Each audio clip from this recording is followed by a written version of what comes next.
We first want to give a recap of where we were.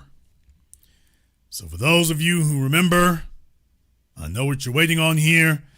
And I'm going to make sure that that's very clearly defined. December 15th, 2024, right after Donald Trump won the election, I took to the microphones to make a prediction, and I went into great detail about.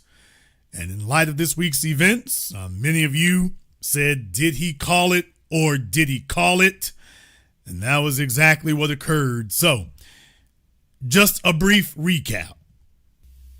So, what do you think Donald Trump, a phony big businessman, and Elon Musk, an on paper but mostly legitimate big business person, even if it was just all given to him by the government, what do you think is going to happen when those two have to play nice for the next 4 damn years? Name for me one prominent business person that Donald Trump has gotten along with in the last 8 years. Name one. Name one prominent business person who has worked with Donald Trump who he's still cool with today. I can name a bunch of them that he used to be cool with that he's not anymore. Can you name one that he was friends with or cool with 4 years ago, 8 years ago that he's still cool with today? And you think that him and Elon are going to get... Wasn't he just cussing Elon out a year and a half ago? Didn't he tell Elon Musk, I don't care if you reopen my account on Twitter because Twitter is nothing, Truth Social is everything, and nobody even goes over there? Wasn't he talking about how terrible Elon Musk was just a year and a half ago? You think that this marriage of convenience is gonna last? You think that these gutless, unprincipled, unscrupulous trash bags are gonna be able to get along for any real length? Folks, they're only getting along they only pretend to get along right now because nobody's in power. Without power, you don't have any authority. As soon as Trump takes office and people start getting power and authority, that's when the real civil war is going to begin. As soon as they're actually in a position to get some power and authority, then they're going to start going at each other. Folks are going to start to call in favors. Folks are going to start trying to twist each other's arms. People are going to be calling each other out. And that's when it's all going to go south. My prediction is Trump's administration, they're going to start falling out with each other within the first 12 calendar months. Did I call it? Or did I call it? But wait, there's more. Is Trump's administration, they're going to start falling out with each other within the first 12 calendar months. Within the first 12 calendar months, they're going to start falling out with each other. And they're going to be at each other's throats, hammer and tong, by the time 2026 rolls around. When it's time for the midterm elections, it's going to be full-blown bedlam.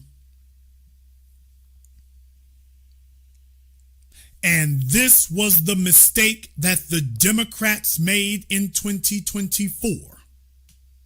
Now I'm going to skip forward a little bit here. Because I want you to hear the last part here. And we're going to come back to some of this, but I'm going to skip forward just a little bit so you can hear this. We back one more again. We're back one more again. And I will be here to document every backstabbing. I'm going to be here to document every public execution, every private execution. I'm going to be here to, when Elon Musk and Trump inevitably fall out because they must. When Elon Musk and Trump inevitably fall out because they must, I'm going to be there for that too. Now, I said that December 15th, 2024, and you heard that I repeated that twice with conviction, with authority, if you will, that when Elon Musk and Trump fall out because they inevitably must fall out with each other. I said it twice for emphasis to let you know this is a specific prediction. This is going to occur. They must fall out. Now, people, didn't nobody else say that. I don't know, I'm going to take a short victory lap, but then I got to move on. Nobody else said that. Nobody else said, oh, they're going to. Everybody who said it came along after me. I said it right after the election because I've been watching these personalities all this time. It's power dynamics. And I said it multiple times when they fall out because they inevitably must fall out. They must have a falling out with each other. It's got to happen. Not it will, it must occur.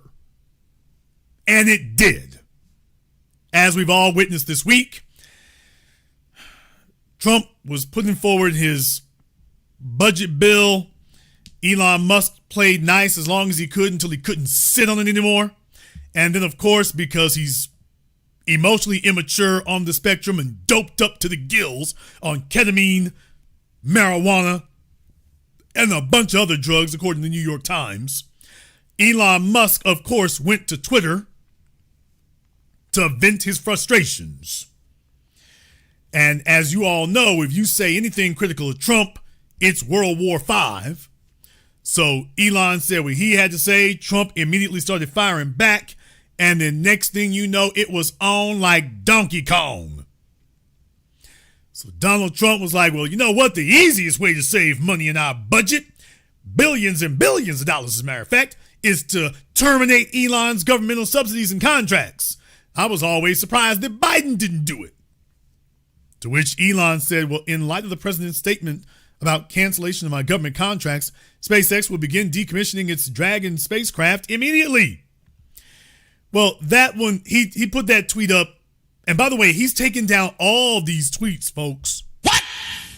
Elon Musk has taken all of his tweets down. So all the controversial stuff we've been reading this week, Elon has, in an unprecedented move, gone to Twitter and deleted all of them.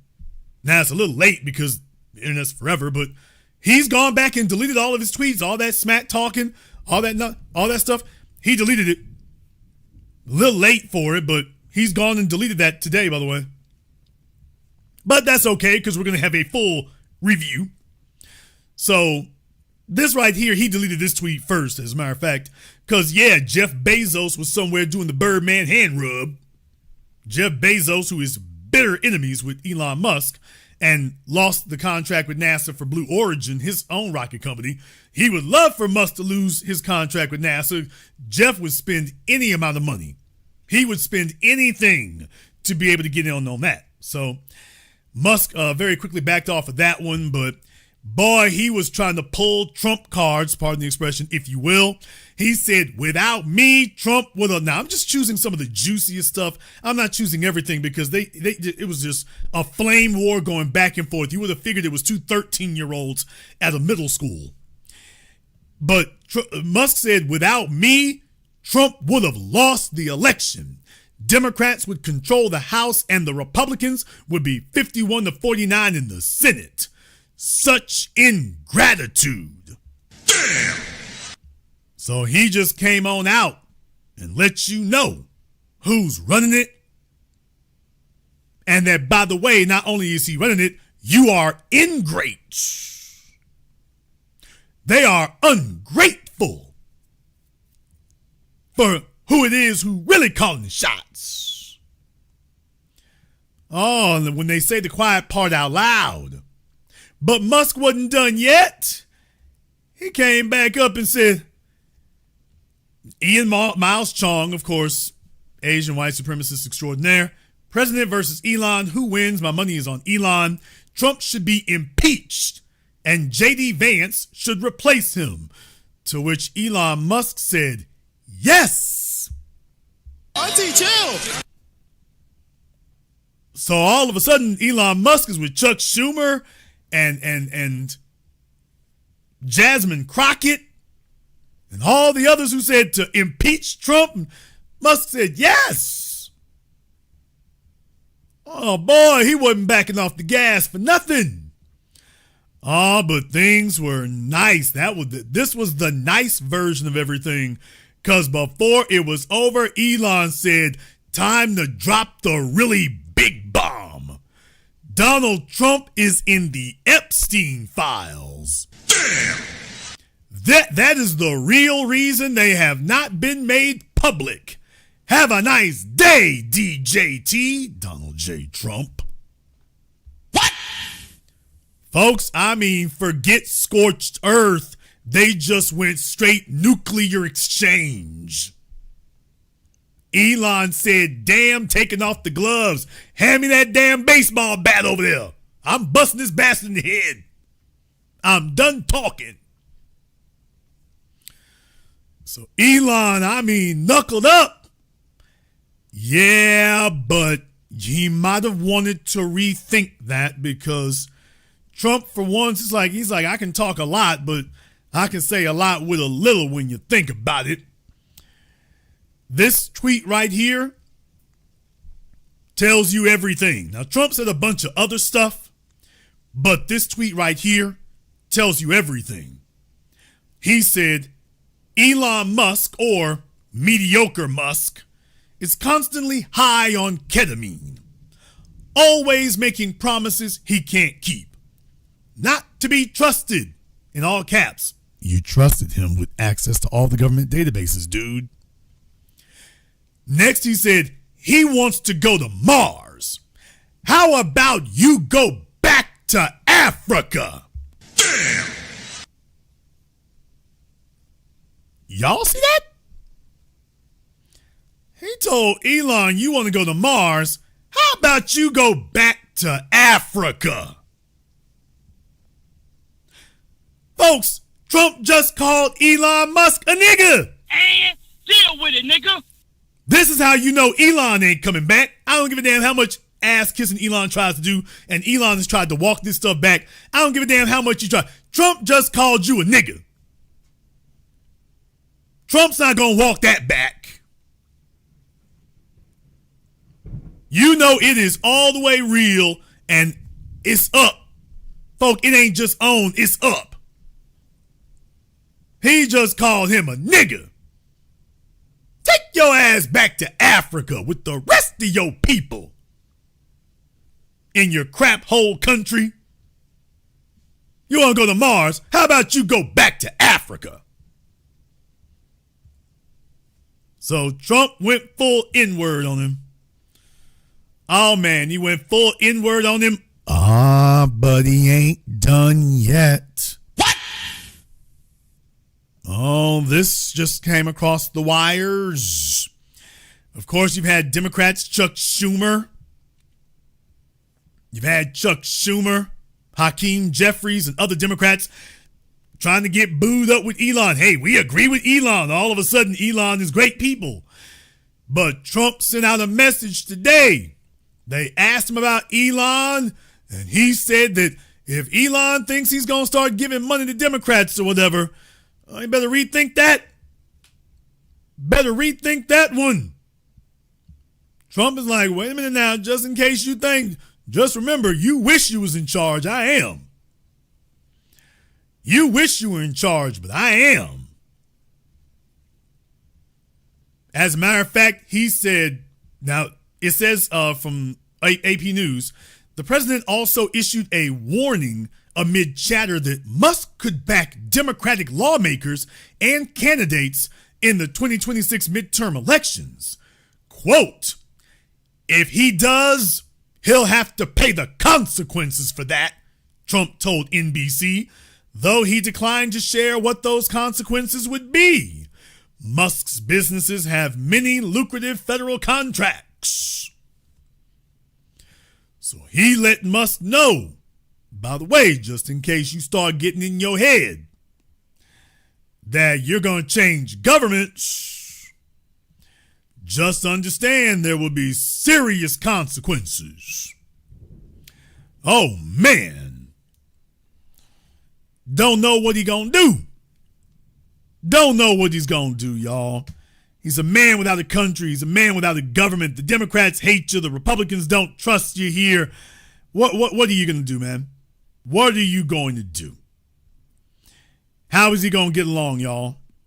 How is he going to get along? Who gives a damn? Because, of course, the most important part is that I let you all know, just like I did in 2020 when people were throwing up their hands and panicking and gesticulating and genuflecting, look it up, and going into hysterics. When Joe Biden and Kamala Harris won, and I stayed smooth, calm, and collected. Not just cool, calm, and collected. Smooth, calm, and collected. And I told you all, ain't nothing to worry about. This is going to be the best 4 years yet because all the pressure is off of us. There were some folks who tried to diss me and talk about I didn't know what I was talking about, and I was just coping. 4 years later, not a one of those people could be found to stand up and speak for what they were saying in 2020. All mouths wired shut. But after Trump won the election in 2024, I did my program on December 15th, and I let everybody know what was coming. That before you get too high on your horse and before you get too assured of yourself and too overconfident, let me bring you back to reality of exactly what's going to occur. And I'll let y'all know this honeymoon is going to be the shortest live thing you ever saw. It's going to be shorter than the Hollywood wedding. They are, this gang of rivals are going to be, and I use the words I meant, at each other's throats. It's not going to be just some nice, polite dust up. They are going to be at each other's throats. They're going to be going for the jugular. They're going to be trying to knock each other clean, smooth the hell out the box. It will not be nice. It will not be pretty. It will not be minor. And it will not be civil. And I told you, it's not going to take years for it to occur. I said in December, I'm like, within the next 12 calendar months. It took 6 months.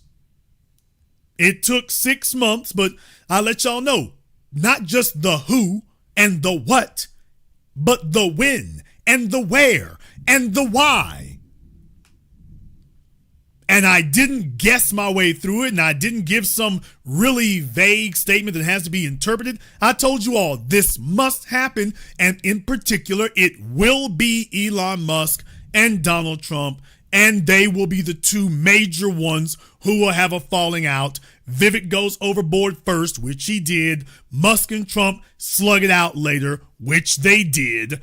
And here we are.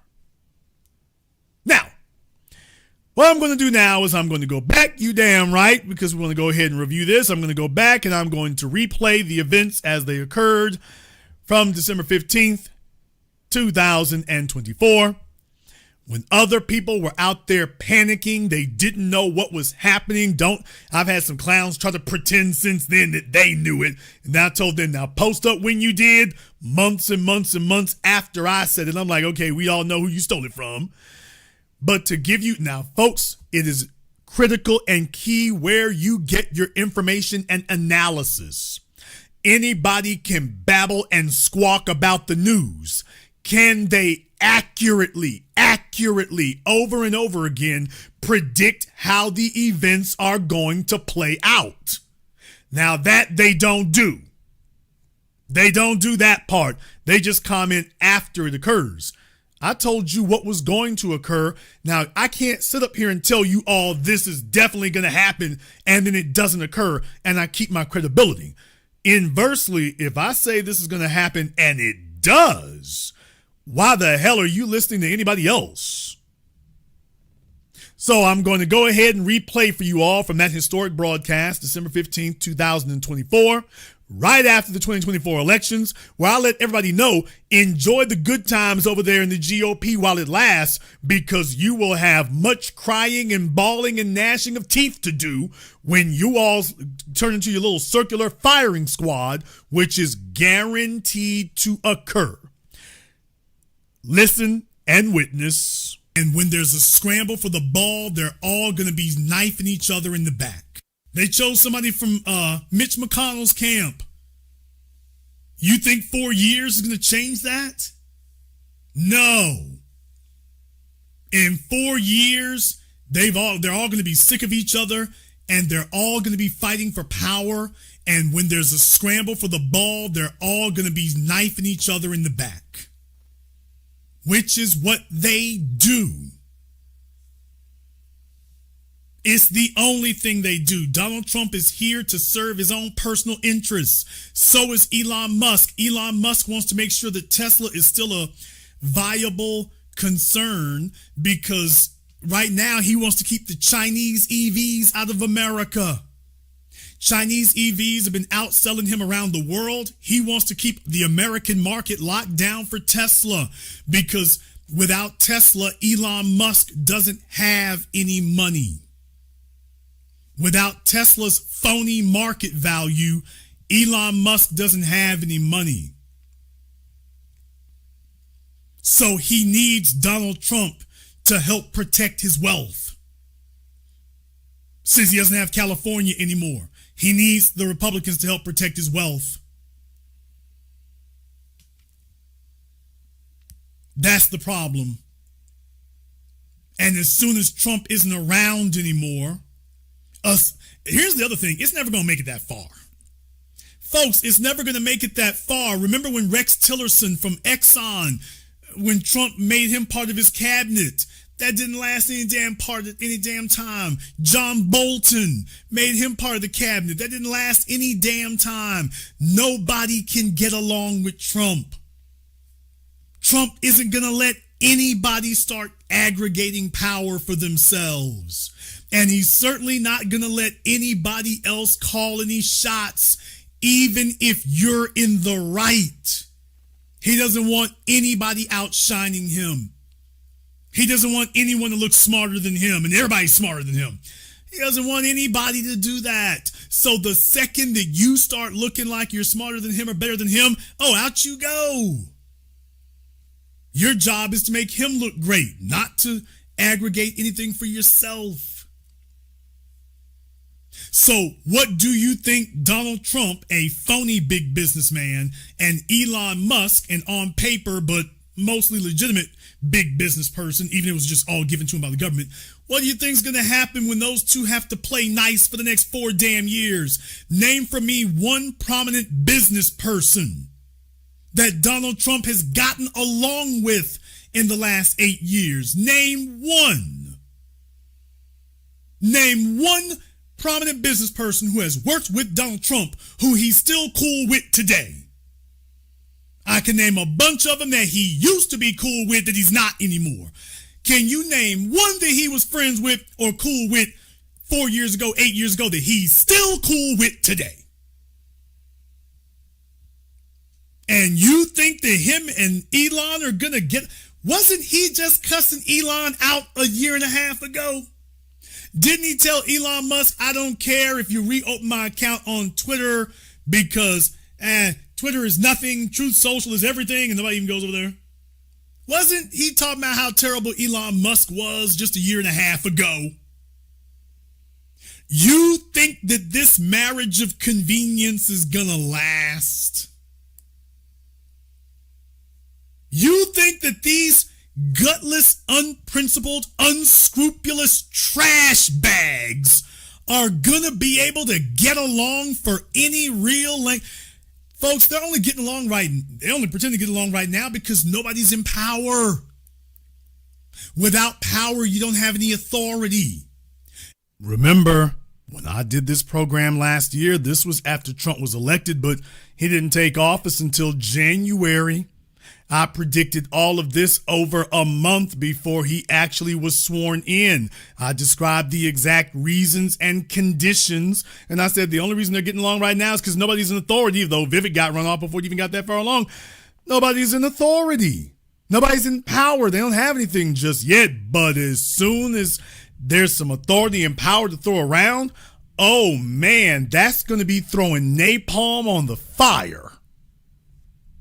I guarantee they are immediately going to melt down, and that is exactly what occurred. Power and authority, that's when the real and are gonna be able to get along for any real length. Folks, they're only getting along right. They only pretend to get along right now because nobody's in power. Without power, you don't have any authority. As soon as Trump takes office and people start getting power and authority, that's when the real civil war is going to begin. As soon as they're actually in a position to get some power and authority, then they're going to start going at each other. Folks are going to start to call in favors. Folks are going to start trying to twist each other's arms. People are going to be calling each other out. What? People are going to be calling each other out? As soon as they get some power and authority, people are going to start calling each other out. Now, I didn't say behind the scenes they're going to call each other out publicly. Did I call it or did I call it? All right, let it proceed. And that's when it's all going to go south. My prediction is Trump's administration, they're going to start falling out with each other within the first 12 calendar months. Did I call it or did I call it? Said it in plain and simple English. You want a prediction? My prediction is they will fall out with each other within the next 12 calendar months. The 720 degrees of insight and analysis you will receive absolutely nowhere else. No one else will come back and remind you of what they said last year because they didn't call it, because they didn't see it, because they didn't know. Is Trump's administration, they're going to start falling out with each other within the first 12 calendar months. Within the first 12 calendar months, they're going to start falling out with each other. And not just falling out with each other. I wanted to say it for emphasis. They're not going to just be falling out. They're going to be at each other's throats. They're going to be hammer and tong at each other. It will be full-blown civil war. It will not be like the Democrats where they have this uncivil falling out. No, when they go at it, it's going to be damn me, Russell Crowe and Gladiator.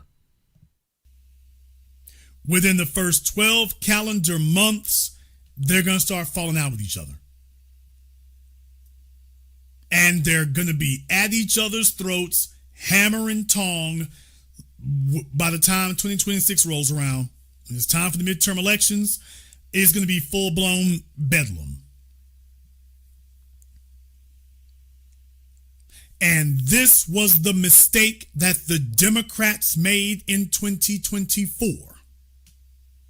A bunch of folks serving their own personal interests. They lost the plot. They lost track of what really mattered. They started serving identity politics. See, white supremacist is an identity politic also. Fox News and friends don't want to remind you that, by the way, white supremacy is identity politics. MAGA is identity politics. Oh, they love leaving out those identities. Well, that's identity politics. Fundamentalist Christian is identity politics. Yeah, they always leave those identities out. Don't just they hate bringing up those identities. And these are the mistakes that they keep making because your job is to stay on the agenda and the mission, not to start trying to carve out a bunch of little personal fiefdoms for yourselves. That's the mistakes the Democrats made. And what they tried to do was they tried to paper over us with all these other groups, and it blew up in their faces. They thought they had more power than they actually did, and they figured that because they were getting high on their own supply, that everybody else was just as happy to just play along and do the same, and that folks didn't really expect them to deliver anything. Please remember, they're not offering us anything. They're not offering nothing. The only thing Donald Trump can do right now, even in a superficial matter, is close up the border. Okay, that's eliminating a negative, but that's not in and of itself is not a positive. You're repeating the mistakes of the Democrats. You're just doing your right-wing white supremacist version of it. They did their left-wing white supremacist version. You're repeating their mistakes. You're overestimating your advantage. You're overplaying your hand. You're overreaching. You're telling yourselves lies and delusions and then insisting everybody else go along with it. You are refusing to acknowledge the math of the situation. You're putting out here a bunch of obvious fraudulent con artists like Vivek Ramaswamy and telling yourself that the nation loves them. The nation kicked Kamala Harris out of the presidential election within the course of a couple of months. They kicked Vivek Ramaswamy out in the course of a couple of weeks. And deal with it, nigga. Oh, how many of you remember that one there? Yeah. Previously, it took a couple of months to get folk out. Vivek was gone within a couple of weeks, and he was just a preview of coming attractions. Let the rest play. Vivek got kicked out in the course of a couple of weeks. He didn't make it anywhere. And now, because Trump won the election, you're telling yourself that people really want Vivek. They really want Vivek? Really?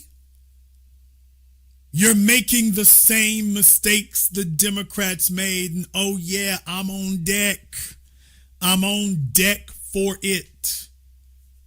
We already did this from 2016 to 2020. We back one more again. We're back one more again. And I will be here to document every backstabbing. I'm going to be here to document every public execution, every private execution. I'm going to be here to, when Elon Musk and Trump inevitably fall out because they must. When Elon Musk and Trump inevitably fall out because they must, I'm going to be there for that too. It's all very incredibly predictable. And it was. It's all very incredibly predictable. Well, nobody else predicted it. No one else went into withering detail and granular specifics. Nobody else gave a timeline. No one else did that. They came along way, way later. James Carville. They came along way later. I called it from the very start. I didn't need him to assemble a cabinet. I didn't need him to get sworn in. I didn't need to know who he was bringing with him and who he would nominate. I just needed to know that he was going to be involved. That's all I needed to know. I just needed to know he was going to be involved. And from there, I could accurately predict and forecast how it was going to go, what the timeline would be. And all of you who listened, you're sitting good. If you paid attention, if you trusted the process, if you understood where you get your information from, you're looking good right now because you haven't said silly things that show that you disputed it or that you thought they were going to have any staying power, and you didn't try to act like it was going to be years and years before it would collapse. You didn't try to act like it was going to be years and years. And you didn't need to wait until he got people nominated and put people in his cabinet. You didn't have to wait until then. I called it from the very beginning that this would not just be a repeat of his first term. This would be worse than the first one. Now here you are. And understand, folks, it is only going to get worse from here. Team reflects leadership. Team reflects leadership. And the second Trump administration has gone full-blown Game of Thrones. They are trying to knock each other off left, right, and center. The various cabinets are not getting together. Pete Hegseth is an incompetent baboon. The chief of Social Security didn't even know what Social Security Commissioner is. The man that he made the Commissioner of Social Security doesn't even know what the Commissioner of Social Security is. Look it up. The head of FEMA didn't know that hurricane season was a season. What? He didn't know what hurricane season was. Don't believe me? Look it up for yourselves.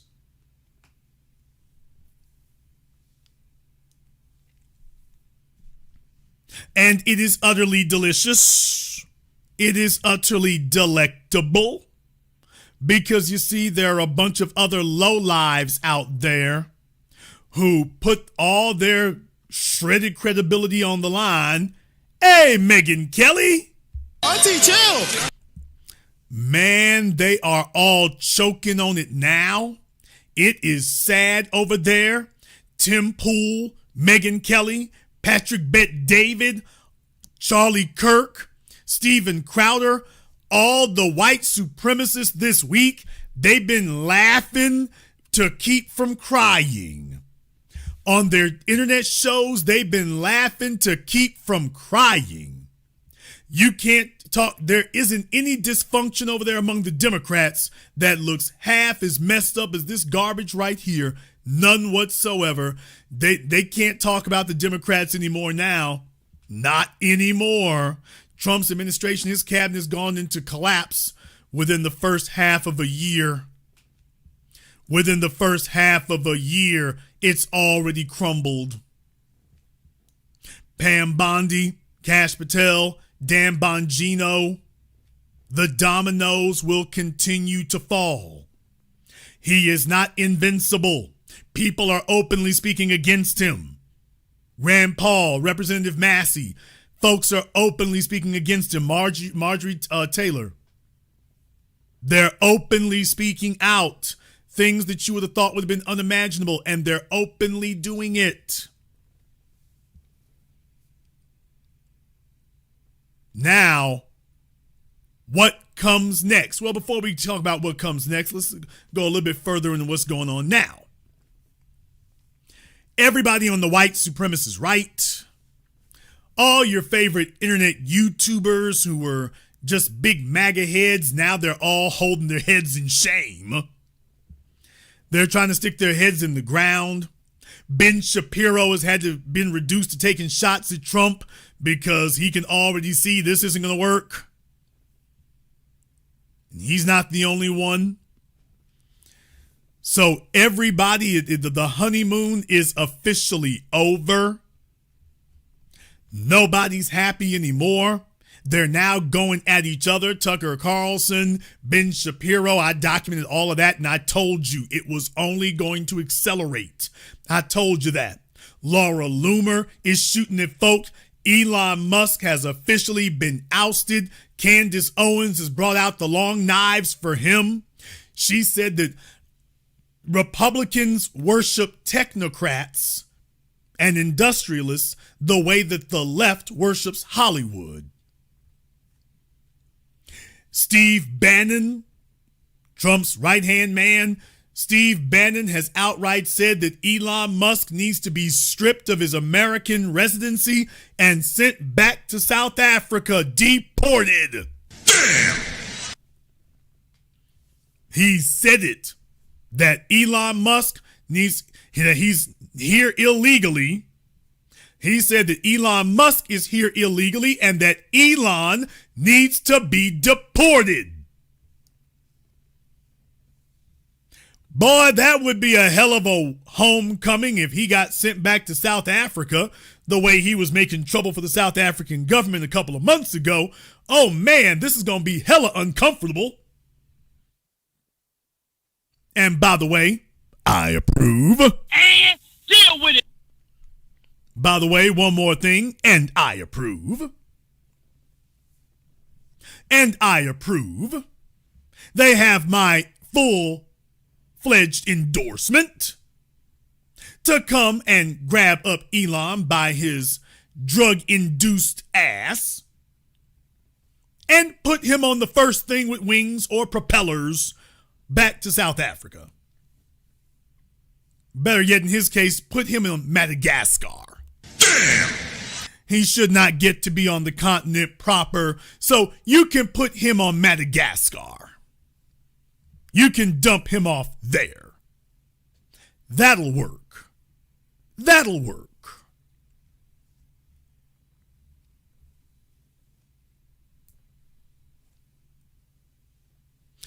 What's gonna happen to Tesla? Elon Musk is in trouble, y'all.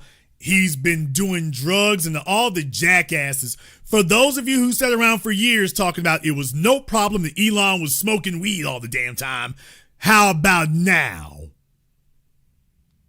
Please understand, Elon was probably on a 2-day damn bender of weed, X, ketamine, and anything else he could get his hands on. He most likely was on a damn bender, and off he went.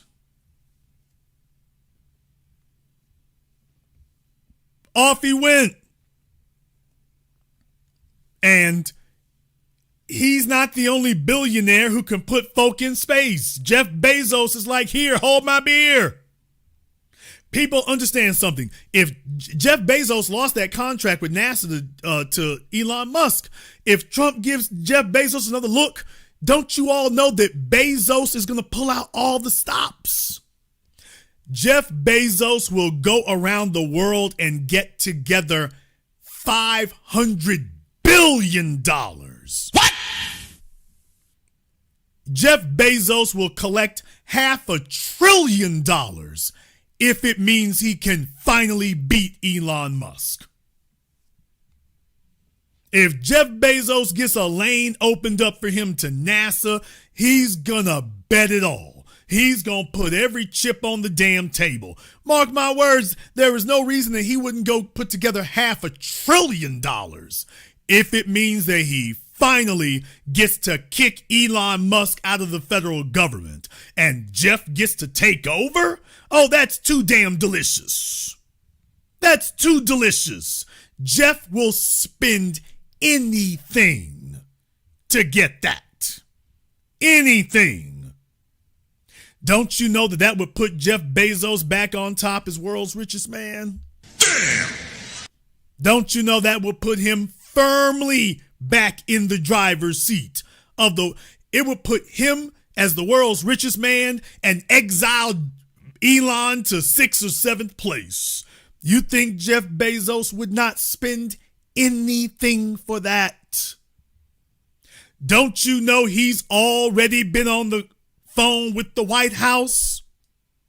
Nigga, what? You think that hasn't happened?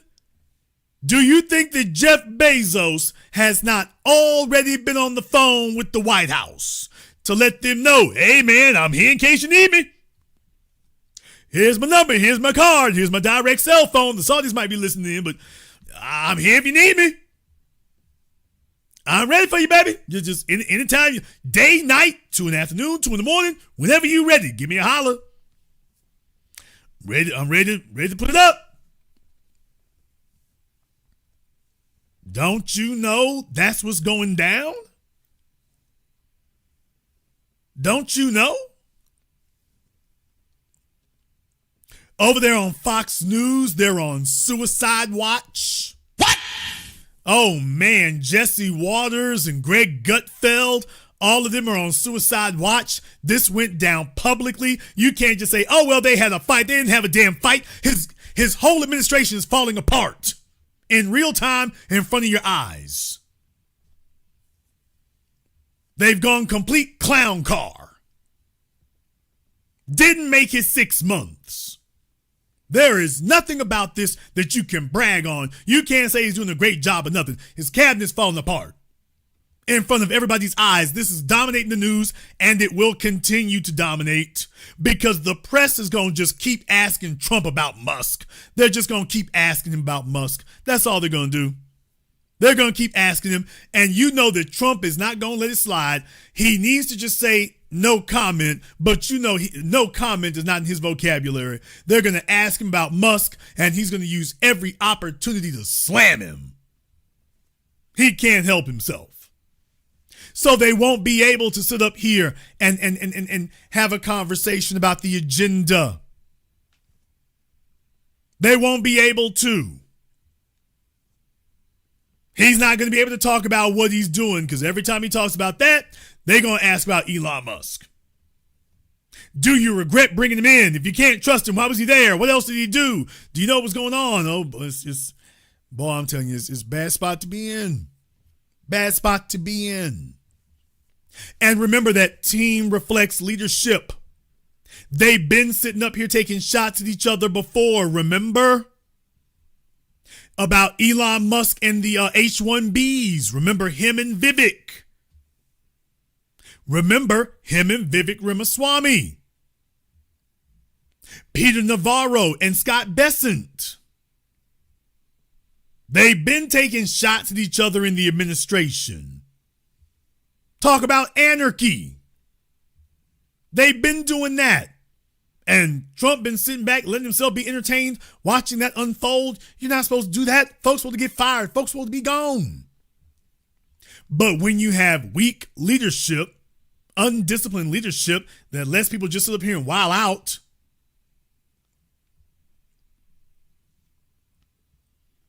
that's not going to go well. So look for the rest of the administration. Look for this to be a pattern that continues rolling. They're going to continue shooting at each other. Pam Bondi is going to be under more scrutiny about those Epstein files. The right is already unhappy with Kash Patel. They're already unhappy with him. They're already upset with him. We covered that last week. They're already mad at him. So he doesn't have any cover. And look for more of them to start taking shots. I'm just waiting for, at some point, I figure Marco Rubio, the axe got to fall for him at some point. Pete Hegseth is probably going to be getting kicked out too. But looking for the axe to fall on him. And this is the second Trump administration. So for all the folks rolling the bowling ball, yeah, I know about that other thing. I'm going to get to that, not tonight. Sleep tight, Porky, tonight. I'm going to get to that other thing tomorrow night. I'm not going to deal with that tonight. I'm going to deal with that tomorrow night. So don't think I've forgotten about you. Don't think you're off the hook. I'm going to come back and put that hook in you tomorrow.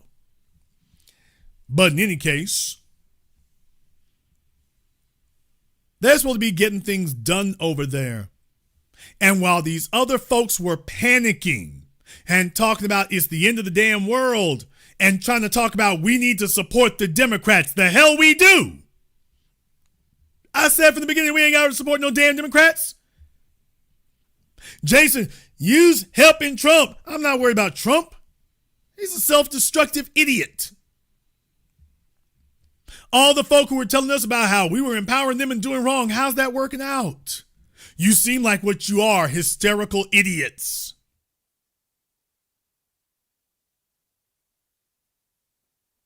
You were afraid of nothing. Nothing. You just showed how unfit to discuss these things and to lead you are. I said the whole damn time I wasn't worried about anything. I told you right after they got elected that it was going to immediately fall apart. And it did. Where are all the people who were disputing me? Where are all the people who were arguing with me? Where are all the people who were trying to refute me?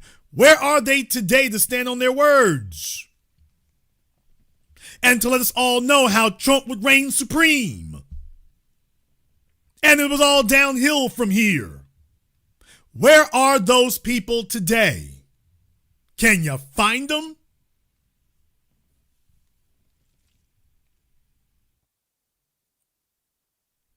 Now, let's discuss what happens next. Oh, yes, because the 720 degrees of analysis that you will receive absolutely nowhere else. You heard me accurately predict what would happen before. Now let me tell you what will happen next. Look for Ron DeSantis to begin swimming in the waters like a shark. What? I predict it will not help him, but look for Ron DeSantis. He's somewhere out there as we speak, whispering. He's somewhere out there as we speak, attempting to convince everyone that he's the real option, that Trump is too much of a loose cannon, that J.D. Vance is Trump's flunky and Flunk's lackey, and that you really got to have an experienced, seasoned hand like Ron DeSantis, somebody who knows not to do crazy stuff, that's who you need to go with. That's who you need to go with.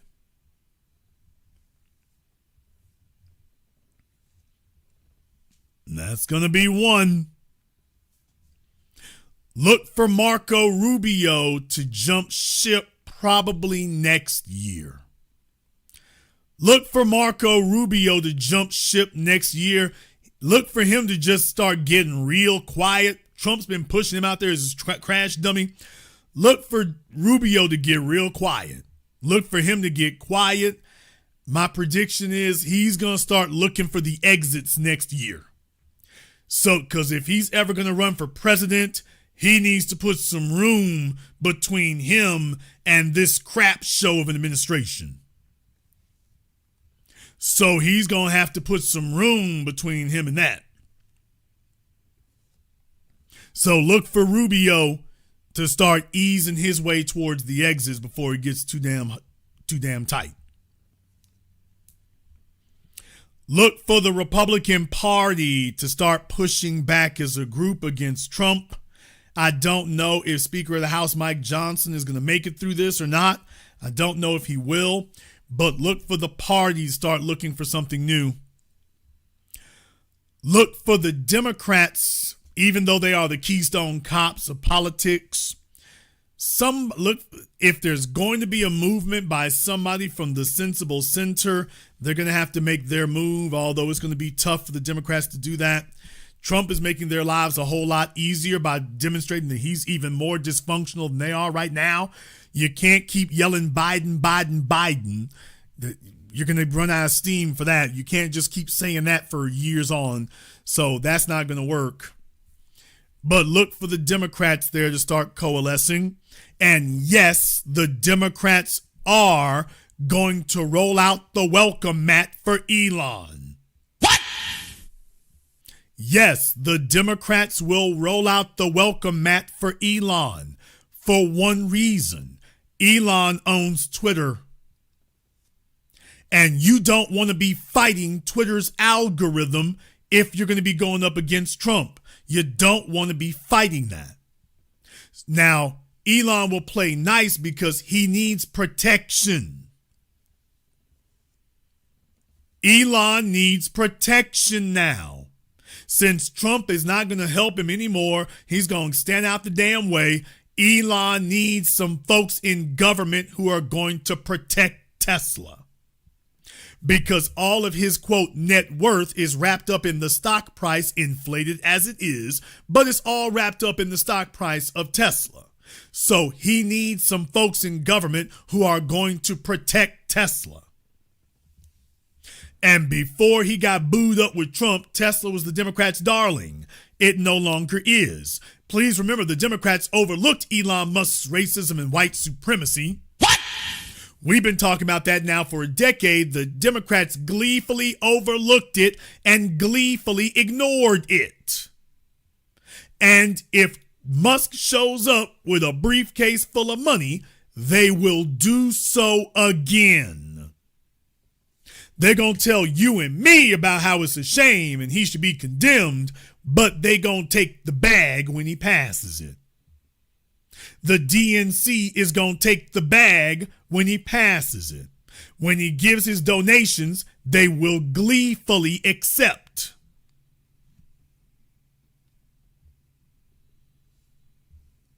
They will gleefully accept it.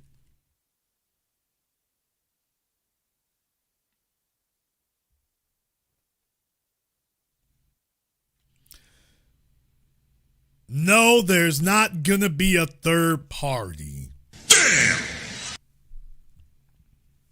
Come on, I thought some of you were smarter than this. It's not going to be a third party. That's a wonderful little pipe dream that you have in your heads.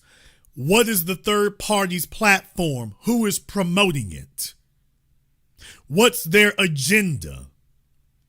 And how is it radically different from what's already there? Who's it going to be? Third party, what are you talking about?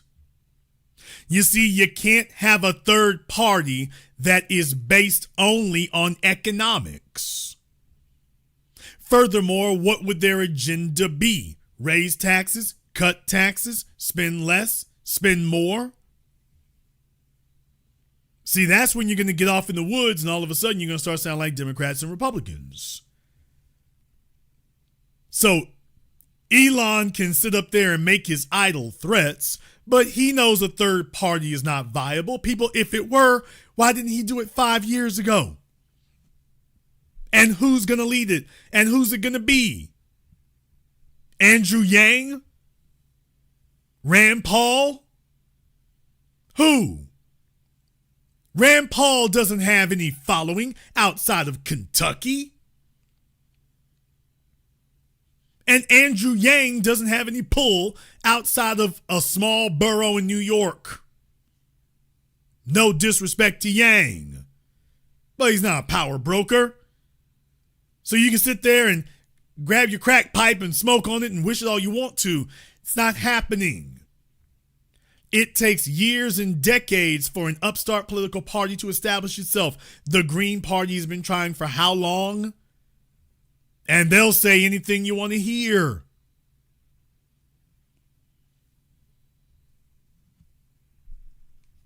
That's not what it is. The agenda is flawed. The agenda is missing. The agenda is broken. The third parties have not demonstrated nor proven that they can do that. And just throwing a bunch of money at something isn't going to help it either.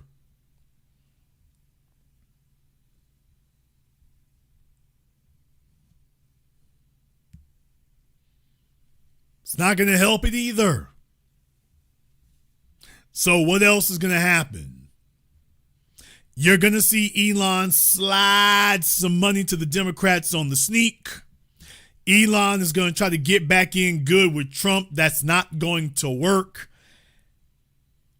Trump has basically called him a white nigga. So that's, with Trump, there's no walking that one back. Elon is going to try to thaw things out. Appearances, they may allow appearances or optics to go one way, but no, Elon's adventure into government has gone terribly. Elon's adventure into government has gone awfully. But he's going to try to slide back up next to Trump, and when that fails, then he's going to start sliding money to the Democrats on the sneak.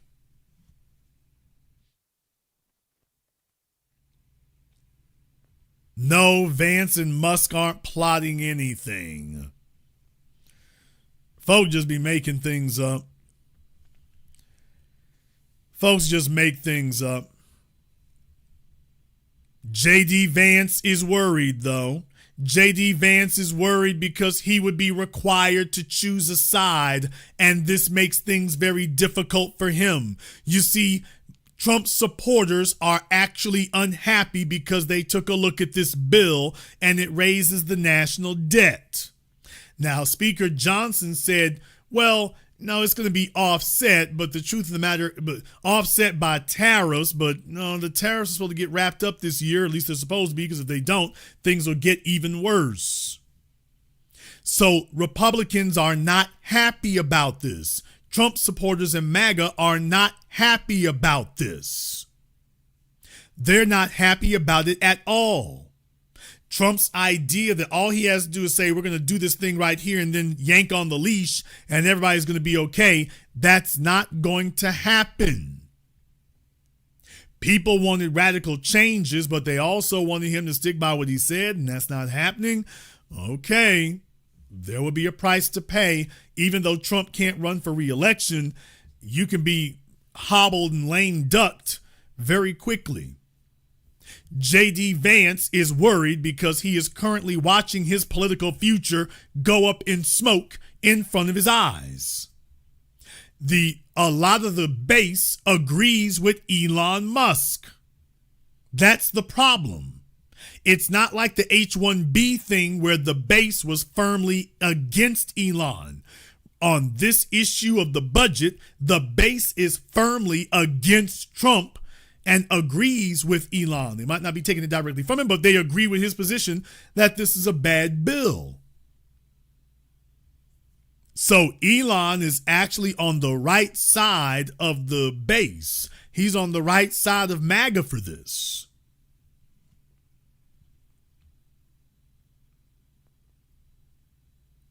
Now that's problematic. It's problematic, and JD understands this. So Trump can wild out because, as I said before, he'll scuttle JD Vance because he's not running for anything after this. Yeah, but JD is. Trump won't be running again, but JD will.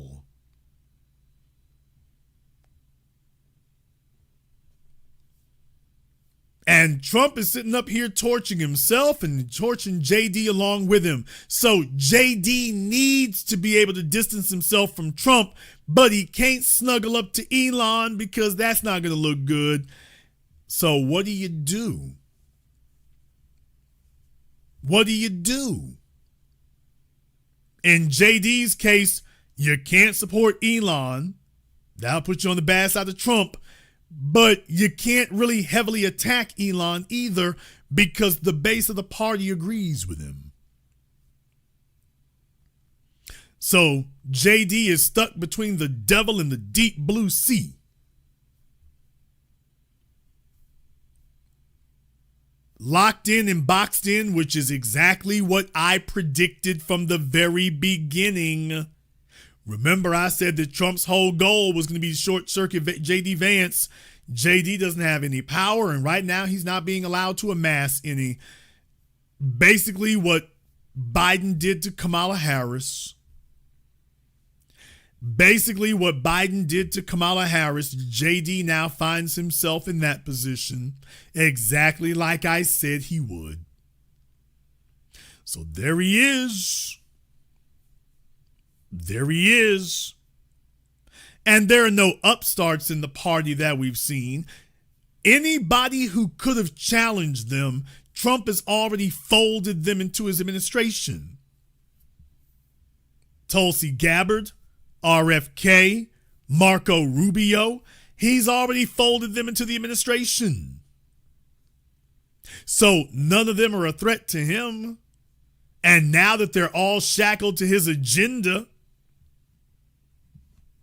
what do you do now?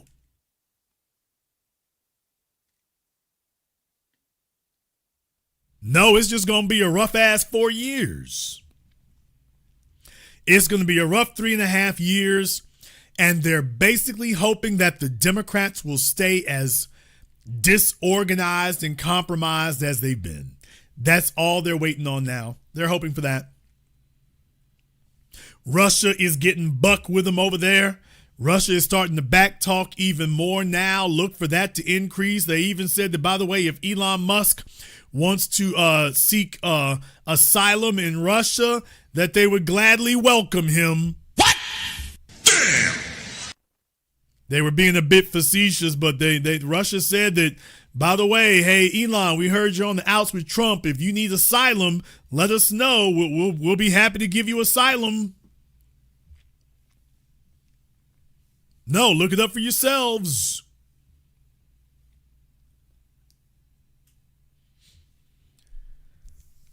Okay, let me deal with this real quickly here. Folks, we've been over this so many times here before.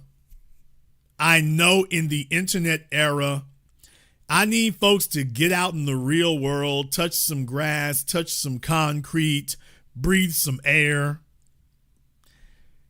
Everything's not a psyop, people. Folks, there's no need to overthink things. Everything's not a psyop. A lot of y'all are watching TV, you're watching YouTube, you're doom scrolling. Everything's not a psyop. Most things are not a psyop. Most things are just general silliness and wackiness. Everything's not a psyop. Everything is not some CIA manipulation. Everything is not that.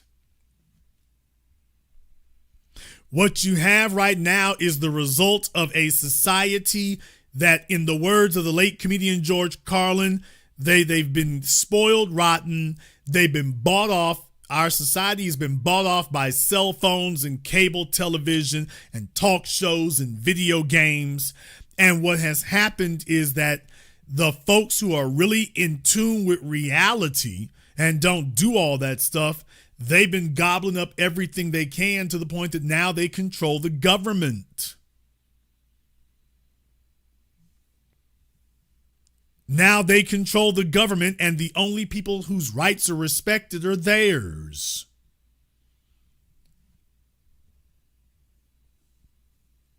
Okay, this is not Germany. Like I say, it's when you spend enough time just sitting there looking at your YouTube feed and watching YouTube documentaries, you start taking that stuff to heart.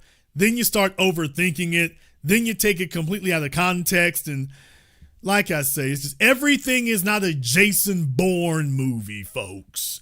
Everything is not nigga impossible. I mean, Mission Impossible. Everything is not that. I need folks to put the cell phones down for a bit, turn off the HBO. Everything is not an espionage movie. It really isn't. Everything's not an espionage movie. This is stuff they've been doing.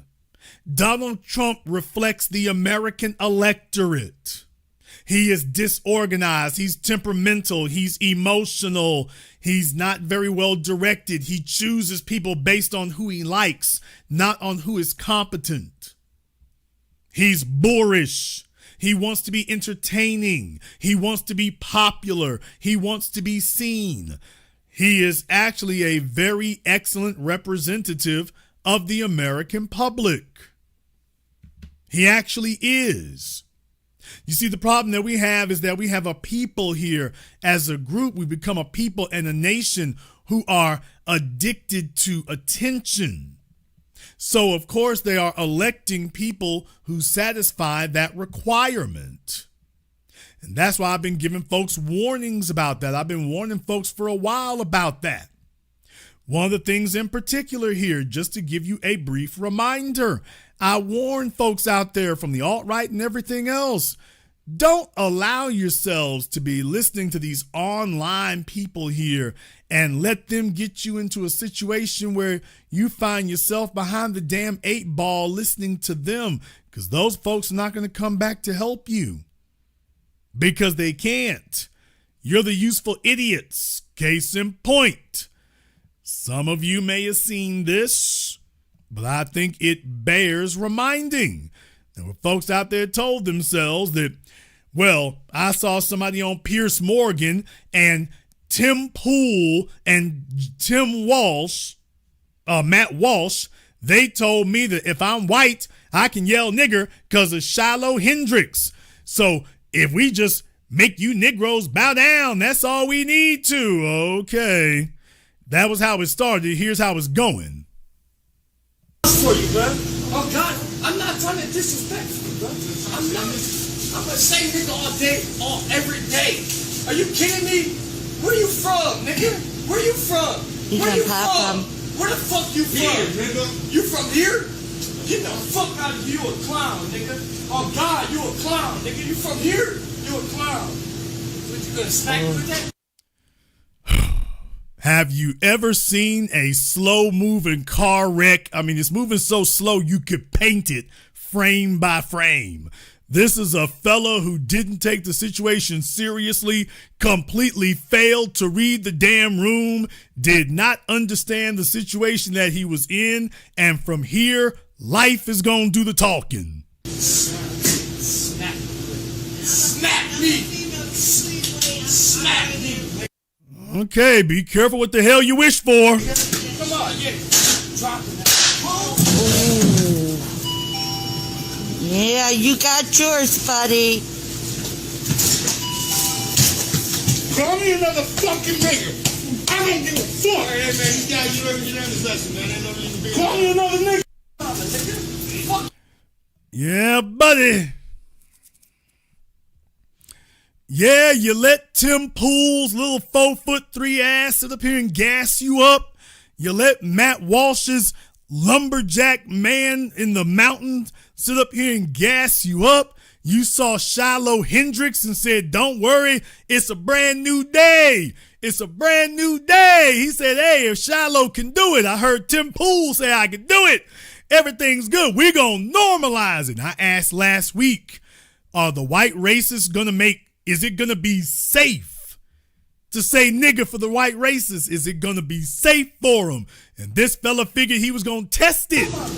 You're gonna pop him. I live on 400 Oxford Avenue, 2 blocks away. And you know what's crazy? You know what's crazy? I'm gonna walk to you. I'm gonna walk right to my house for you, bro.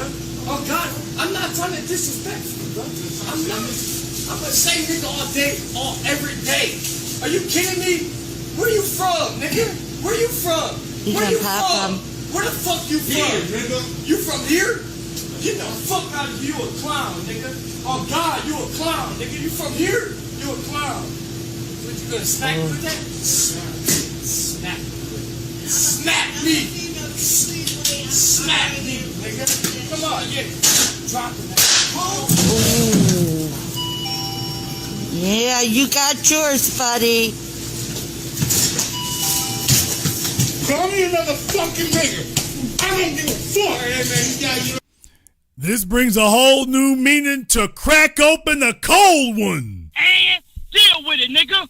Damn. Yeah, this brings a whole new meaning to crack open a cold one. Crack open the brew. This brings a whole new meaning to crack open the cores. Yes, sir, we putting this one on the rocks. Yes, sir. See, Matt Walsh and Tim Pool will be sitting in their gated communities while they done gassed you up. Matt Walsh and Tim Pool ain't coming out to come get none of this smoke. None of that. You can't find them. They send you out there to go be a pioneer for white supremacy and see if you can settle the neighborhood. Meanwhile, Tim Pool and Matt Walsh, all they'll be doing is on YouTube. Oh, that's bad. Why would you get so triggered? This is the problem. That's so awful. Okay, they ain't here to take your ass whooping. They are not here to take your ass whooping. Ain't no police around, ain't nothing. They're not here to take your ass whooping for you while they're all on YouTube, sitting up here getting flip at the lip. They're not at the convenience store testing the waters. If they really believe that stuff, they be at these stores trying to test the waters. They gassing the rest of you up. And they gonna just disappear while you getting the brakes and rotors beat off you. They gonna disappear. They gonna sit back and make a damn video. That's what they're gonna do. Now you sitting up here and you listen to them and they told you everything was sweet and everything was fine, and look at Shiloh Hendricks and she could do it and get away with it, and look at that chick on Pierce Morgan and she could say it and get away with it, and you be okay. The only thing you have to lose are your shackles. Oh, don't worry about them woke people. Don't worry about them woke folk. Don't worry about them. This is where wokeness comes to die. They're just all talk anyway. Don't worry about that. Just stand on business. Stand on business while we deliver you a attitude adjustment. Go ahead and stand on it. Okay. Hey, it's better to be wide awoke than to be beat asleep. Rather be wide awoke than beat asleep. Go ahead and see if them folks will come help you now. Where are they at now?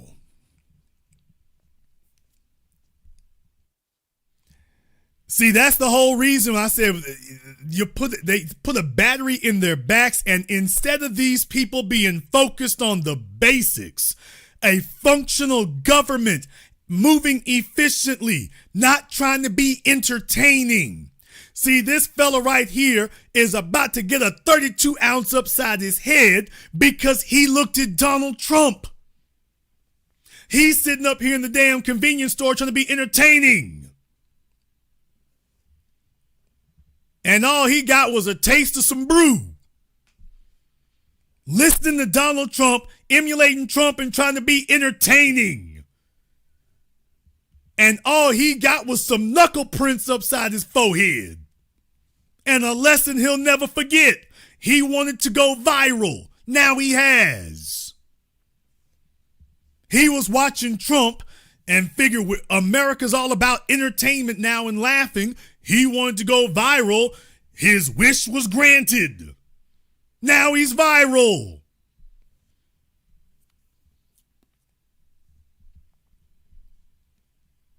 And when he finishes bandaging his head up, because old boy, I think he was drunk or high or something, old boy's about to knock the damn ketamine out your ass up in here. He's watching Elon Musk and Donald Trump, and they can be drunk too. He's about to knock the X out your ass. He's like, oh, hell no. Hey, y'all, he's still on the meth. Okay, we about to beat the fentanyl out your ass up in here. Damn, I got some Narcan on my knuckles. Don't worry about the paramedics, getting that fentanyl out your system. I got Narcan on my knuckles. We about to sober you up right now. Watching your politicians and watching them being entertaining and throwing around 4-letter words and trying to go viral. Everybody wants to be seen. Your politicians now want to be entertainers. And the American population, unfortunately, is very illustrative of the population. And a lot of folks don't understand. Folks ain't trying to entertain you out here. You got a bunch of folk who think this is fun and games and entertainment. And folks ain't trying to entertain you, man. They ain't trying to entertain you. So he needs to blame this on Trump. Don't blame this on the neighborhood. Don't blame it on the block. You need to blame this on Trump. Blame this on the right wingers you were listening to. Blame this on them. Blame this on the people who want to go online and be seen. Blame this on them. Blame this on the national attitude of people who are electing politicians based on their ability to entertain and to get, like everybody's a damn reality TV star. Everybody's a social influencer. Folks are saying things to get likes and follows and retweets and shares, whether it's silly or stupid or not. That's not a CIA psyop. That is a rotten society. And these other folks out here, you got the richest people in the world. Anarchy sells, man. They don't give a damn what you're watching. Okay, Elon Musk and Trump, they see that right there, but Elon didn't have to sneak nothing by you. Power doesn't have to do that. Power sits right in your damn face. They sit right in your face and do it. Elon didn't do this behind closed doors. He did it right in your face. Trump wants to let Palantir have access to all of our damn information. And they're not doing that behind closed doors, right in your face. There it is. There it is. No government psyop required. None. And that's why I've been hard at work to analyze these things, to try to give you the heads up about where things are going, 2026 is going to be weird. 2028 is going to be anarchy. It doesn't matter who wins in 2028 because they will be weak, whoever it is. They're just going to be weak. The American political system is dissolving. And unfortunately, there isn't really anything competent ready to step up and take its place. Unfortunately, there isn't. However, I'm okay with that too. I'm all right with that too. People, let me say it again, as I always have. If we cannot all be equally comfortable, damn it, we all gonna be equally uncomfortable. Damn! If the system is not gonna work for those who need it most, then it is, Mario Savio said, then let the system stop working altogether. But this idea that it's going to work for everybody else and it's going to deliver something for everybody else, but it's just going to consistently leave us out and we're consistently stuck out of the conversation and everybody else going to do good, yeah, you know what? Let the whole damn thing go down. Let the whole thing go down. Let there be gridlock. Let's not let nothing go through. I'm perfectly fine with not another bill, not another budget, not another nothing happening. I'm perfectly fine with that. If the alternative is doing nothing for us, no, why don't we just do nothing for nobody? How about that one? How about nothing gets done for anyone? Because we've been sitting back watching nothing get done for just us. Hey, from here on in, how about nobody get anything done? How about everyone have a bunch of complaints? How about that one? How about everybody talk about what they're not able to get and what isn't being done? How about that one? How about everyone be unhappy with what's not happening? No military checks, no social security. How about that one? No military contracts, no space contracts, damn a satellite. How about that one? I'm cool with that. I'm perfectly cool with that. Let's go ahead and make sure everybody gets a taste of the suffering here. That's fine by me. Because we tried talking and talking didn't work. We tried talking and talking did not work. If talking had worked, we'd see this a whole lot differently. We tried it and talking didn't work. And this idea that we just need to keep talking till we're black and blue and purple in the faces, and everybody sits back and acts stupid and act like they didn't hear us say anything. Meanwhile, they're passing the damn hat to everyone else, including non-citizens, and then telling us, oh, well, that's your ass. No, let everybody suffer here. No, let Trump just stay right where he at. No, go ahead and mess up every damn thing.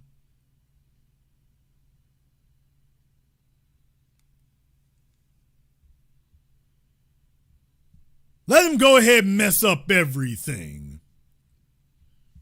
In the chat room, Winston Sayer, very glad you said that right there. Go ahead and give me a call up on Zoom. The link is pinned to the top of the chat room there. So, Winston Sayer, very glad that you said that right there. I'm so glad to have your insights. We're going to give you a couple of minutes to go ahead and get up over here on Zoom so that we can hear the rest of your epic wisdom, because we certainly wouldn't want to let that be left out. We want to make sure that you have an opportunity to actually inform people of everything so we don't have to wonder or worry. So I'm so glad that you've taken advantage of this opportunity to weigh in and let us know the dimensions and aspects of this we didn't see.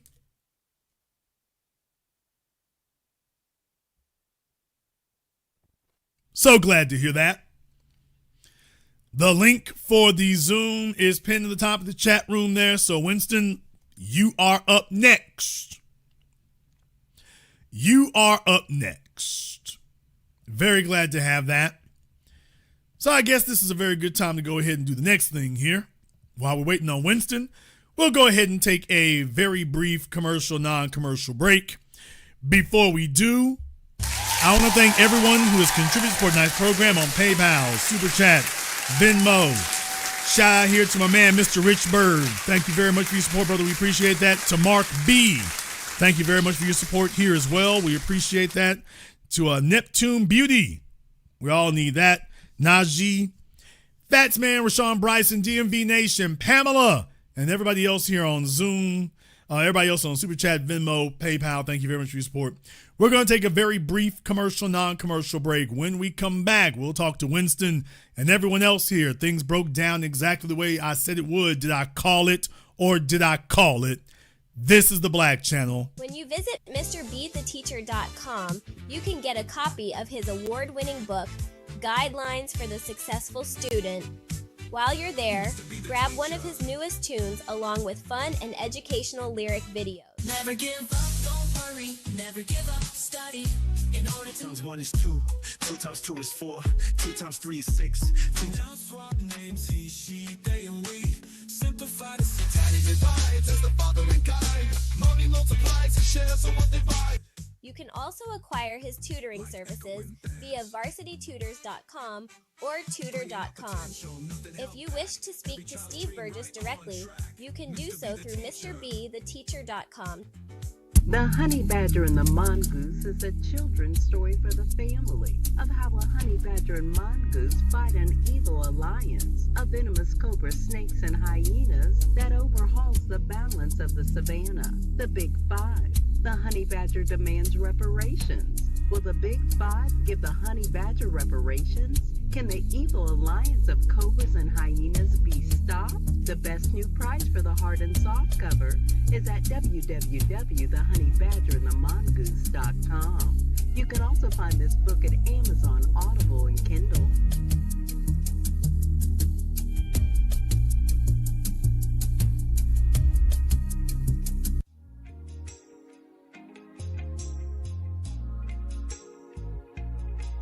Order yours today to experience all the benefits of Ash Kickin' Body Butter. With skin so smooth and soft, you'll thank us for it. Shop Ash Kickin' online. That's ASHKICKIN.com.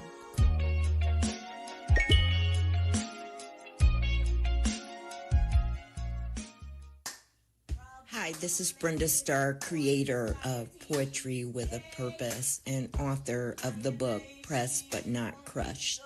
Pressed But Not Crushed is an anthology of political poems that address current and historical issues in American descendants of slave population and African American population.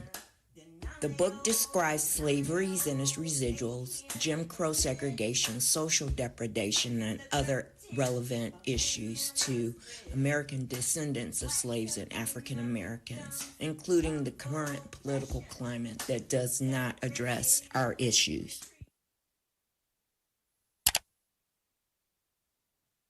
This is the Black Channel. I am your host, your brother, your humble servant, the Black Authority. Very glad to be with you all here this evening. The link for the Zoom is wide open here tonight. Folks, of course, we are reviewing the fact that I said what exactly was going to happen, exactly how it was going to occur. I predicted a long time ago that Elon Musk and Donald Trump were going to be at each other's throats. I predicted that just as soon as the election had happened. Said it before anybody else, specifically called what it would be, who it would be, when it would happen, what the time frame was. Everything broke down exactly the way it did. This is why we are the Black media. Not just the new Black media, but we are the Black media.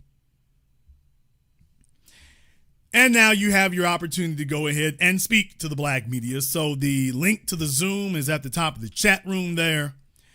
Wherever Winston is at, Winston needs to be on Zoom here, so he needs to holler at us. Everybody who is on Zoom, please make sure that when you call in, We only have a requirement for you. Make sure you have your camera and your microphone turned on. The internet is not going to see you. YouTube is not going to see you. But just to make sure we don't have any trolling issues, just for the host, make sure you have your camera and your microphone turned on. The internet will not see you. No one's going to see you except for the host, just to make sure we don't have any trolling issues. So if you have something to say, you can definitely go ahead and do that. What you can't do is troll, however. So just to make sure we don't have any issues with that. Let me go ahead and jump over here on Zoom. I've got, was that Saya? Okay, well, can I just say Travis instead? Let me try that. Go ahead and unmute yourself, Travis. He is finagled by this newfangled technology. Yeah, I'm here. How are you? All right, Travis, what's on your mind? Hey, no, I appreciate the opportunity. I was just thinking. I'm sorry, my dog is whining in the background. What's your dog's name? My dog's name is Buddy. Okay, a good Irish name for a dog. Right. Now, I just think that we're in a class conflict, and who are the classes? Who are the classes? That's an interesting question. That's a good question, and it's complicated, right? And is it?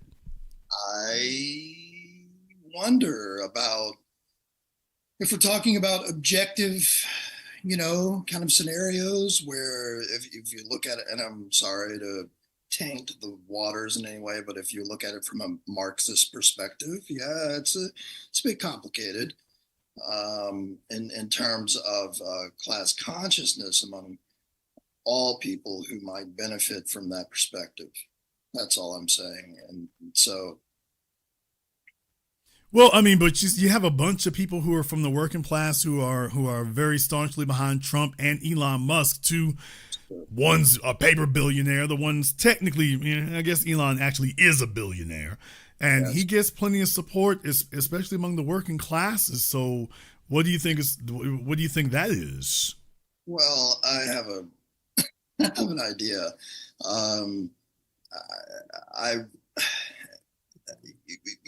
This is not a new phenomenon that we're experiencing. It's just the intensity of it is such that it's really hard to ignore right now. But historically, in my view, I mean, this is a recurring event where, the ruling classes who are in the United States, always white, are going to forward an ideology that is conducive to race solidarity before class solidarity among the white working and poor classes. I mean, there are several historical accounts there are several books that, by credentialed historians that talk about this kind of thing, and happy to go into it in a different time when I'm more prepared. I'm a little nervous, but yeah, I mean, this is just a phenomenon that we see over and over again. And I don't know. I just feel like I'm stating the obvious, and I feel like what I'm talking about. Well, I mean, certainly, like I say, I mean, class in America runs along racial lines, but the real thing is about when you allow them to turn that into a racket, because this is the thing we've been sounding the alarm on forever here. They use folk at this lower level because that's the proletariat. They use the body politic. Right. They get them focused on certain things with a wink, wink, and a nod, nod of don't worry, we're going to get those people over there. And in reality, the fix is already in. Right. Elon Musk is concerned. I mean, first of all, let's be clear. Right now, you got the PayPal mafia government. What? I mean, the government of the United States right now has got PayPal mafia all over it. Palantir was started by Peter Thiel, who, by the way, I respect him very much as a business person, as a thinker. I've read his work. I've seen his speeches. I've heard from a very insightful fellow, very smart, very quick, very astute. Sure, couldn't help but notice that's going on. Elon Musk, obviously a part of that there. Mark Zuckerberg and Jeff Bezos have been been on the outside trying to get in ever since, which they actually are, because Amazon Web Services runs so much of what the U.S. government does. It forms the backbone of so much of the data of the U.S. government. So these are individuals and entities who have used the folk at the lower level, and they can have their little, whatever they want to vote for on their individual level, they can have that. But the tax policy is benefiting these people. The public policy is benefiting them. Elon Musk is not a multi-billionaire, damn near trillion, at least he was till the stock market price collapsed, off of Tesla. He is that because the government gave it to him. They gave him tax incentives. They financed the company. They built out a charging network. So that was basically a government-private partnership. Only now he gets to keep all the money. And they still keep giving that. So when you go between that and then Palantir, and I can go down the list, they just did a piece on 60 Minutes. They did a piece on 60 Minutes. Who was it? He was some little dude. I want to say he got kicked out of something Mark Zuckerberg was doing. He had a company. He was under Mark Zuckerberg. He got a few $1 billion and stuff. And now he's making weapons and sending drone weapons to Ukraine. Fantastic. On America's dime, by the way.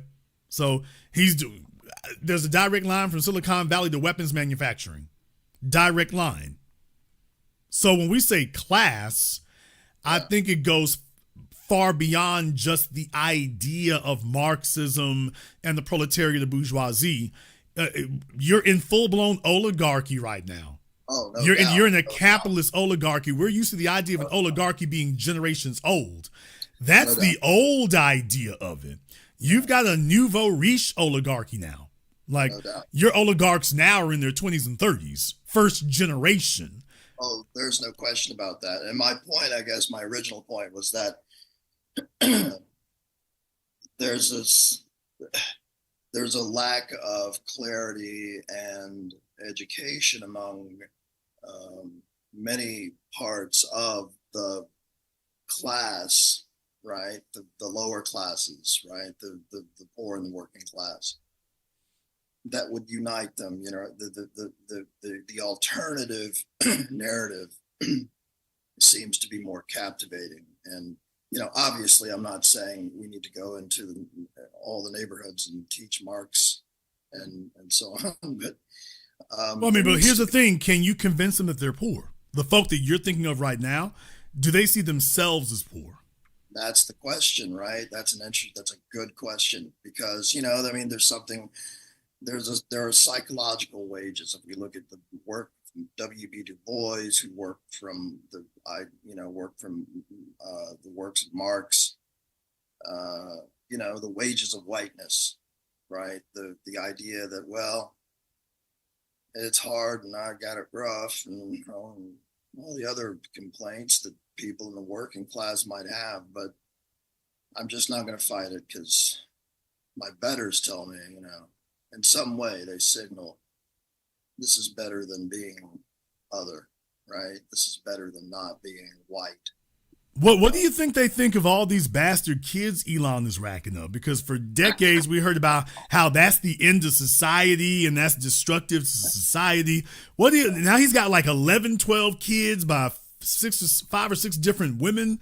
What do you think they think of that? I don't know what they think of it. I mean, I come from a bit of that society. I come a little bit from that culture. I mean, a lot from it, actually. Escaped it only through education and travel, but Catholic. But I don't know what they think about it. In my view, it's just some sort of eccentric, you know, it's, you know, the joke about the aristocrats, right? Where at the end, they're just all on top of each other and their family, you know, it's like this incestual kind of thing at the top, you know, it's like this weird shit. Sorry, can I say that? It's sure. Like this weird thing where there's, I don't know, it's for Elon, I think it's white supremacy. I think he's a legit white supremacist who's doing Lebensraum. I think he's ideologically probably there, at least the way that's the way that he signals publicly. And I don't know what else to take him on except what he's doing out there. You know. Who do you think MAGA is going to get behind, him or Trump? Oh boy, I don't know. It's probably Trump, but it's really unfortunate that I find it's stupid because the last 10 years or so of politics have been like a lot of people rooting for people doing the bare minimum, like telling the truth, and it's like Elon telling the truth. Okay, that's great. Good for him. Good. I'm not necessarily rooting for him, but in my view, at this point, he's got the upper hand today. And okay, fine. But I don't really give a darn either way. I think that's kind of a short-sighted way of seeing things, because here's the thing. When I ask you about who you think is winning, you're like, I'm not sure. That would just basically break down to 50-50. If MAGA has been split 50-50, then basically you've seen the splintering of that movement at this point, and it only gets worse from there, with nobody really better or more organized to be able to take over, which it won't be, because a lot of these folk have grown accustomed to the chaos under Trump and the disorganization. They've grown accustomed to that. So you've got the oligarch, the super organized oligarch who wants to micromanage your life on one side, and then you got Trump over there who wants to let anarchy reign on the other. And if you reach the 50-50, that means they cancel each other out. Well, I don't know how organized Elon is ultimately. I suppose he has a team of handlers or managers or something. I don't know how this guy gets through life, but at any rate, he's got a lot of money, and Trump, at least in the short term, I mean, he's got a lot of power. He's the most power of any individual on earth. And so, that it's just an interesting drama. And I wonder if it isn't scripted in some way. I don't know. No, it's art imitating life. People, this is reality. Donald Trump, when he was on television, nobody doubted that he represented America's desire for excess and conspicuous consumption and ego inflation. Nobody doubted it then. It shouldn't be hard to believe. Trump is actually symbolic of the American electorate, of the average American, at least how they desire to see themselves, as the quote attributed to Steinbeck, which actually probably isn't, but temporarily embarrassed millionaires. So that's what I was saying. Can you convince them that they're poor? Because if they see themselves as privileged or temporarily embarrassed millionaires, or I'm just one more thing away from being on Trump's level or Elon's level, when the game is clearly rigged and stacked against you, that's mathematically not possible. We can't convince, if I can't convince you of that reality, but you're vicariously accepting it and adopting it, you think you and Elon are peers. When in reality, Elon thinks you're a freaking moron. Please remember, when the H-1B thing started, he was right there with Vivek saying that the Americans are not the hardest working people. So the very folks that they wanted for support, that's what they did. Thank you very much for giving us a call tonight. We appreciate that. Let me go ahead and see if I can get Jonathan up here on Zoom. Where is Winston, by the way? Where is Winston? We've been waiting to see you here. All right, Jonathan, go ahead and unmute yourself. Yes, indeed. Can you hear me? Yes, sir. What's on your mind? Yeah, I just got thank you for the show. Been a long time listener. Just got a couple of questions. And I came in about 30 minutes late, so you may have answered this. But what do you think about the riots that's happening in LA as it pertains to Trump, ICE, and Elon? My view of it is, I wonder why. Well, I know why they are rioting, stuff like that, or protests. But what kind of bothers me is I see them with their, let's say, like a Mexican flag, but they're here, but they don't want to go back. I don't know if they know why they are protesting. And I know, as you know, when we have our different protests, there are different agitators in the crowd that get people wound up, and that type of thing. But I guess this is a long question, but I guess I want to know just kind of what's your thought on just that piece of it. Do they really know who they're fighting against and why they're rioting and all of that? Yes, they are fighting and arguing for their accepted place in the white supremacist hierarchy. Please remember that these are the same folks who voted for Trump and defended him. The black male vote moved by a few points. The Hispanic male vote was 50%. So these are the folks who were supporting that. So they accept white supremacy. So that's the big difference between us and, the Asian groups and the Latino groups. We don't accept it. They do. And they're willing to have their niche carved out in it. They come from places where there is a white supremacist hierarchy and everybody signs on for it. So the fact when they crossed that border into California, bro, they didn't learn it when they got over here. They had it in Mexico. They had it in South America. And that's what they're doing. So what they're doing is arguing against, their disenfranchisement. They are not arguing that there should not be a white supremacist order. They are arguing that the white supremacist order needs to, that should not be infringing on them because they're on the team. Hey, we're on the team. And they're finding out that no, the real Anglos are like, no, you're not. No, you're not.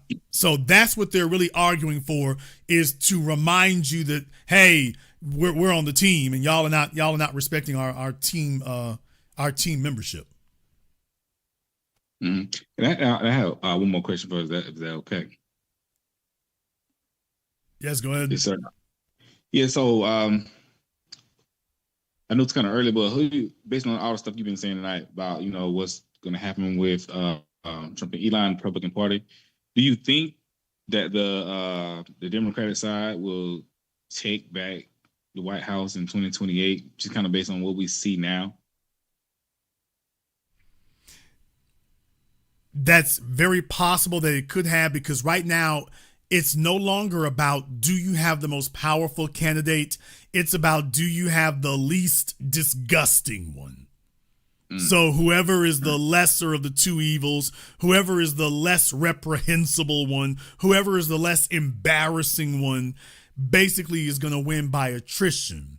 So Trump is just simply repeating all the mistakes he made in 2020, which is what I said before. I said he's repeating all the mistakes that got him kicked out before, only now other people are going to go with him. But there isn't anybody right now in the Democratic Party at this point who is viable. There isn't anyone right now who is. What they're counting on is that Trump is going to vomit in the bed so badly that the American people would be like, damn it, bring the Democrats back, which is what Trump just did to the Democrats. They messed up things so badly that Trump was able to get in. The Democrats are hoping that they can get that kind of energy so that they can get back in place and not have to do anything more than they were doing before. Now, there's the key part. They're hoping that they can get back in there without having to do anything differently. That's the sweet spot for them. So right now, we just don't have a candidate. Gavin Newsom is so obviously nakedly trying, but between his dismal performance as governor and the disaster with the wildfires and how he handled it, and the fact that he just strikes the rest of the nation as summarily disingenuous, because he is, with that headwind in front of him, it's going to be outrageously challenging for him to get over. And there really isn't anybody else.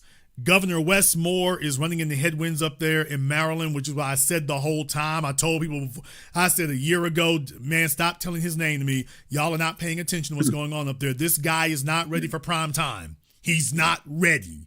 And he's up there in Maryland showing them he's not ready. He gave a speech when the Francis Scott Key Bridge got knocked down, and that was the highlight. It's been all downhill from there. They're fighting over budgets and things. Forget about it. Phil Murphy in New Jersey, give me a damn break. Gretchen Whitmer, if y'all don't quit. So there really isn't anybody right now. The media is going to just throw names out there at the wall, but there isn't anyone. And that's the Democrats' real big problem, is usually you have some projection that there's somebody, usually a couple of years out or a few years out. Right now, there's no one, because we've seen them all. We've seen them all. Gretchen Whitmer racked up a bunch of enemies during COVID for how she handled that. Who in the hell wants Phil Murphy for any damn thing? Shapiro is flying below the radar. So if I had to name anybody, I would say him. And he's the one y'all know I've had my eye on for the longest. The fact that he's so quiet, that tells me everything I need to know. The fact that he's as quiet as he is. So Right now, keep your eye on Governor Shapiro in Pennsylvania. Of everybody who's out there, it'll be his to lose. If he dumps the trans thing and stays solid on the border, there's a lane open for him. So basically, if he does what John Fetterman is doing, who is their senator from Pennsylvania, if he mimics Fetterman, he's probably going to be the guy. Now, will he win? I'm not sure. But if he mimics Fetterman, for the Democrats, he's going to be the guy. Yes, indeed. There it is. Well, I appreciate you, Mr. Black. I'm going to go back to listening. Appreciate you. Thank you very much for giving us a call tonight. Yeah, if I had to call a Democrat right now, it's not Pete Buttigieg, please. It's not Kamala Harris. Shapiro is just staying so quiet right now, so he's letting all the fire of Joe Biden burn out. Everyone who helped Joe Biden, he's letting them be reduced to slag. He's not getting involved in any of the catfighting going on right now. He's letting everybody else among the Republicans and the Democrats appear to be completely unacceptable. And my prediction is that when Shapiro runs, he's going to run like Fetterman because he's seen it's working for Fetterman. He's going to run like Fetterman. He's going to be the anti-Democrat. So I predict that Shapiro is going to try to be the second coming of Bill Clinton. I predict that Shapiro is going to try to be the second coming of Bill Clinton. And if he can pull that off and have that appeal, it will work. And he'll steamroll J.D. Vance. He'll knock out Marco Rubio. So if he's able to pull a Fetterman, if he follows in Fetterman's footsteps and Fetterman has proven it works, if he does, there's a lane open for him. There's a lane. Let me go ahead and get back over here on Zoom. We got Superpower Media up here on Zoom. No, J.D. Pritzker, J.D. Pringle, no. I don't even know why people are saying his name. I don't even know why. Y'all, I guess y'all are just trolling yourselves. J.D. Pritzker, please. All right, Superpower Media, what's on your mind? Hey, what's up, Jason? Man, right now, man, I'm so sick and tired of all of this white on white crime. I have white fatigue, man. I'm stressed out, man. I'm so sick of watching all of these white folks go at each other, man. It's crazy out here in these streets. And you called it months ago, right? Like you said, right before the election, you said this was going to happen. And man, I need the numbers to some lottery tickets, man. You have the insight on. I mean, you call it every time, so it ain't no way people didn't see this coming. I mean, it was going to happen. It just like if you play with snakes, eventually you're going to get bit. And so, I mean, what's happening now was like you said, was going to happen. And I would love to see ICE roll up in Tesla headquarters and pack his ass up out of here, man. It's time for him to go. So I think Trump is going to strike first, since he has the power to do it. And I would love to see it. I would drive down to Austin just to watch it. My prediction, while it would be delicious to see ICE roll up and grab Elon Musk and see him squilling like Diddy, that would be incredibly entertaining. I also think it's rather far-fetched. What is not so far-fetched is that Trump can open an investigation into Tesla. What? Yeah. Now, that one is not. That would just be routine business. So Trump could open an investigation into them. There's a whole bunch of ways. I'm sure there's already allegations and stuff made now. All you have to do is just act on it. Right now, they've been ignoring things, but they could look into Tesla, SpaceX, all the rest of that stuff. Don't even get me started on the IRS. Don't even get me. The presidents routinely use that one. Elon Musk and all the taxes these companies don't pay. Oh, we don't really owe nothing. If Trump says, yeah, we're not gonna audit all the billionaires, just one. The rest of them can go. We're just gonna audit just him. If you're Elon right now, you sweating bullets. If you are Elon today, you are sweating bullets for the IRS. They don't have to look into all the billionaires. They don't have enough manpower for that. They got enough manpower to look into one. And it's not going to be pretty if they do. So that one's the real one that could happen. That one right there. And I think Trump's just that petty. I think he's that petty that he might just do it. And I hope he do it, because I don't like Elon. He could take his ass back to South Africa and take those illegals with him. And I'm not mistaken, I think one of those illegals killed their wife the other day, strangled her out. So they bringing all these people from these countries. I mean, brought them from South Africa, and Bannon already killed his wife. So yeah, man, take all of them back and take Elon with him. Be one, Jason. Thank you very much for giving us a call tonight, brother. We appreciate that. Yes, it's been delicious to sit up here and watch these folk melt down over that and whatnot and to go at each other, and it's going to continue to be so, because this, I predicted, this is just basic psychology. This is what power does in the hands of hateful individuals. Have you all forgotten here? White supremacy is based on hate. It's based on hate. It's not about what's right. It's about, hey, what we're going to take. By the way, that black eye that Elon Musk had last week, that black eye he had in the Oval Office, nobody can figure out what the hell happened. He said he told his son to punch him. What? Nobody can figure out where that black eye came from. I think there should be an investigation. Remember, Barack Obama had one. Now Elon Musk got one. I'll be damned. Come on now. Folks, how could you possibly have expected two white supremacists to get along? How could you possibly think that two white supremacists were ever going to get along and make nice? Their belief system is founded on having someone to hate. I told you that if we disappeared from the equation, the fighting wouldn't stop. If we disappear from the equation, the conflict would increase and continue. They just start going at each other. I always told you that if we were no longer in the equation, they would just begin fighting each other, which is exactly what they're doing. That's exactly what they're doing.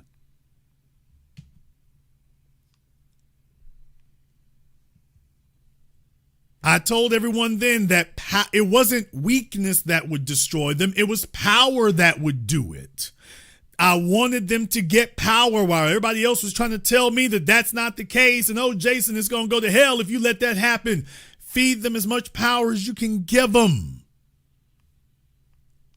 And watch them explode and implode on themselves, which is exactly what you're seeing. And it's just beginning. It will continue. Where is Sinclair Broadcasting? Where are the other billionaires? Folks got to stake out their claims. Also, one other thing. Elon Musk put up another post on Twitter. I didn't get to show it here tonight, but he put up another post on Twitter in which he said, Trump is going to be president for 3.5 years.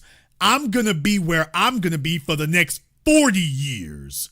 Very simple math.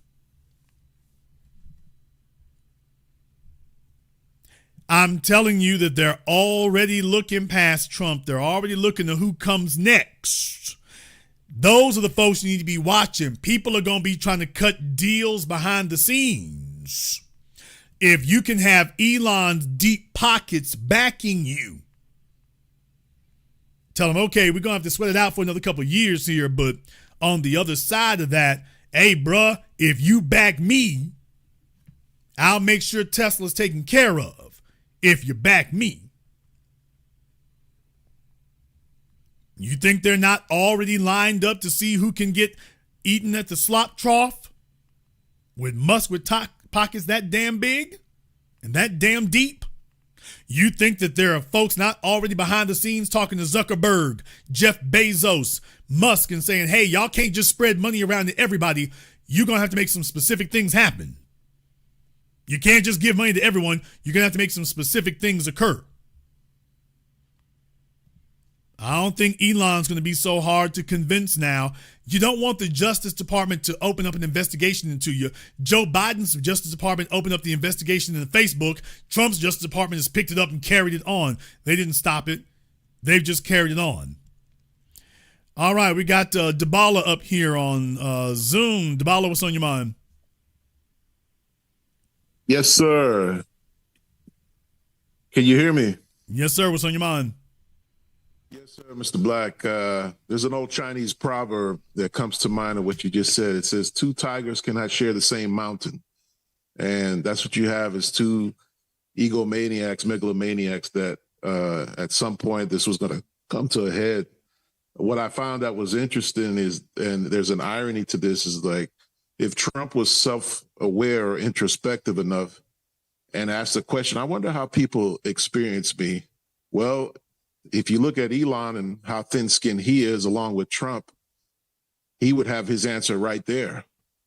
And so earlier on, you made the point about the Palantir Mafia or the PayPal Mafia. I think that's pretty much the main idea of this whole topic tonight is that, and we have to shine the light on those individuals, Peter Thiel, this guy, because at the end of the day, it's about securing power to whichever party. They're not beholden to either party. They're cozying up to whoever's in office so that they can get all the data that they need. And mind you, I think Elon Musk has already had his big win by just being in the office to seize all the data that he needed from the Treasury Department. He already had our social securities through PayPal, but he had even bigger access. So don't think for a second that that's not going to make its way back to his Palantir buddies or whatever other nefarious actions he has. Let me go ahead and address those couple of things here then. First of all, Elon Musk is not thin-skinned. I wouldn't describe it that way. You have two rich, privileged white men who they're used to having their way from very early ages. They're used to having their way, no debate, no argument. They've been taught and versed in the ways of power. They're used to bullying people. So I would argue it's not so much that they're thin-skinned because Trump is from New York. I mean, thin-skinned is not the thing, but they're used to having their way. No debate, no argument. It's basically a dictatorship. They say what goes and it goes. You bark back, you gone. That's it. So things get done very easily in a monarchy or a dictatorship. You only have to negotiate one person. Democracies are messy. You got to talk to hundreds of people and get them all to agree, or at least a majority of them.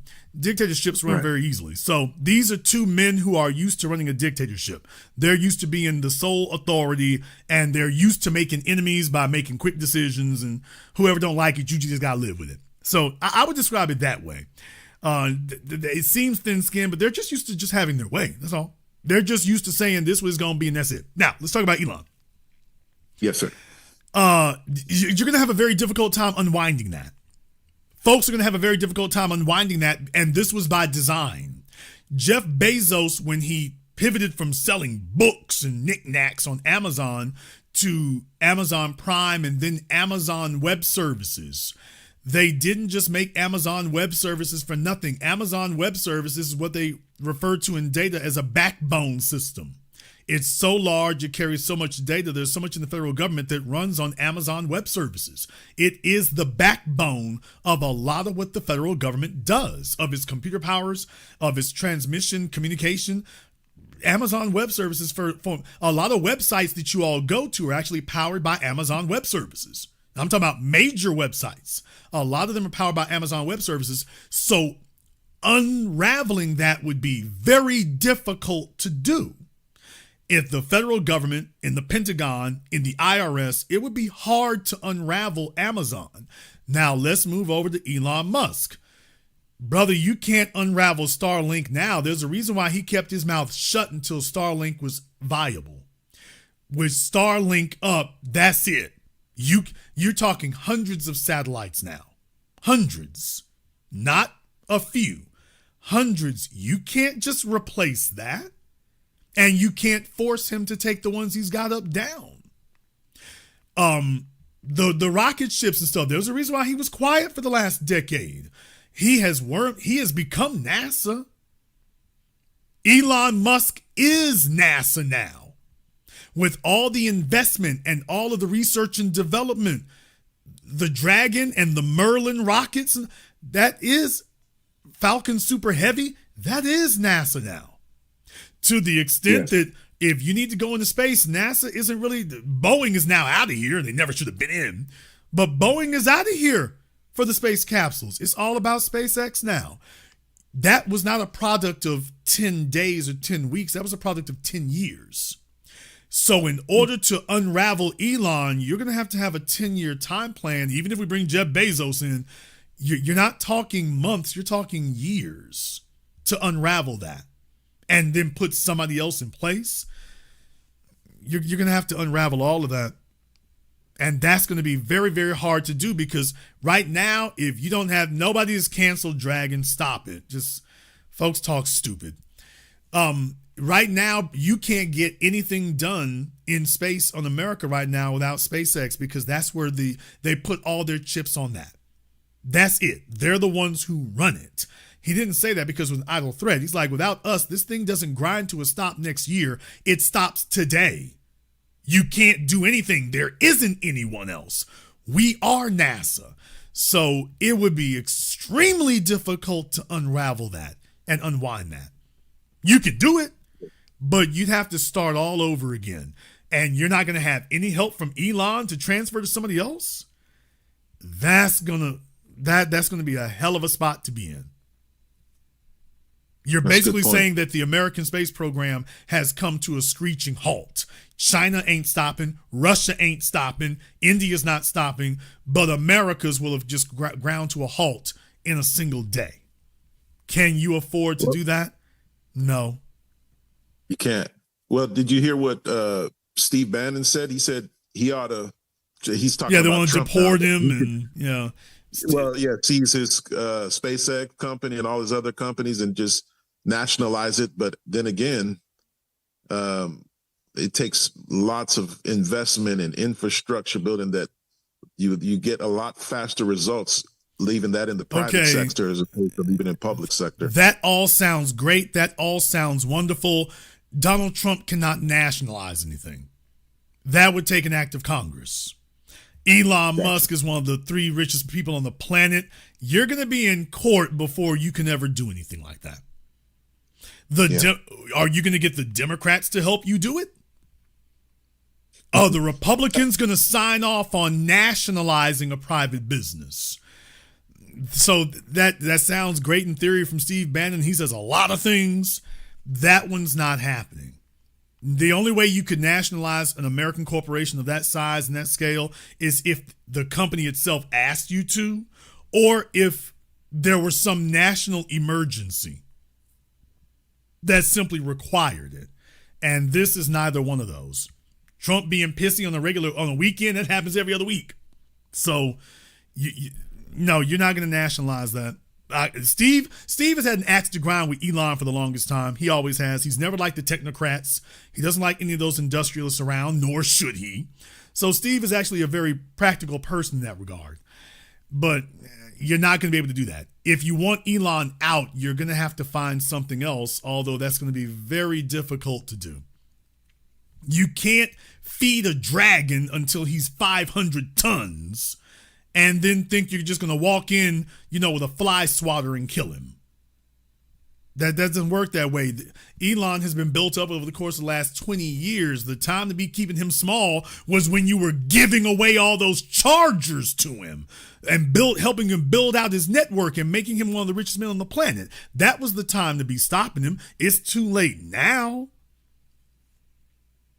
He spent $40 billion on Twitter because he was bored. That's the level he's operating at. It's too late. There isn't going to be a simple solution to deal with him. So that's why he's acting a fool, because he knows, man, I'm too deep off in the game. You can't do nothing with me. Anything you do to me is going to take decades, not years. Unfortunately, Congress is too slow to react, and this has been a long time in the making. I want to ask one more question of you, Jason, because I love the way your mind works. And I'm gonna land my plane after this, so other callers could get in. With the, we know at the turn of the 19th century, with the eugenist movement, the eugenicists, out of that came Margaret Sanger and others, Ayn Rand, that perpetuated all kind of heinous acts towards FBAs and others and even lesser whites in their society.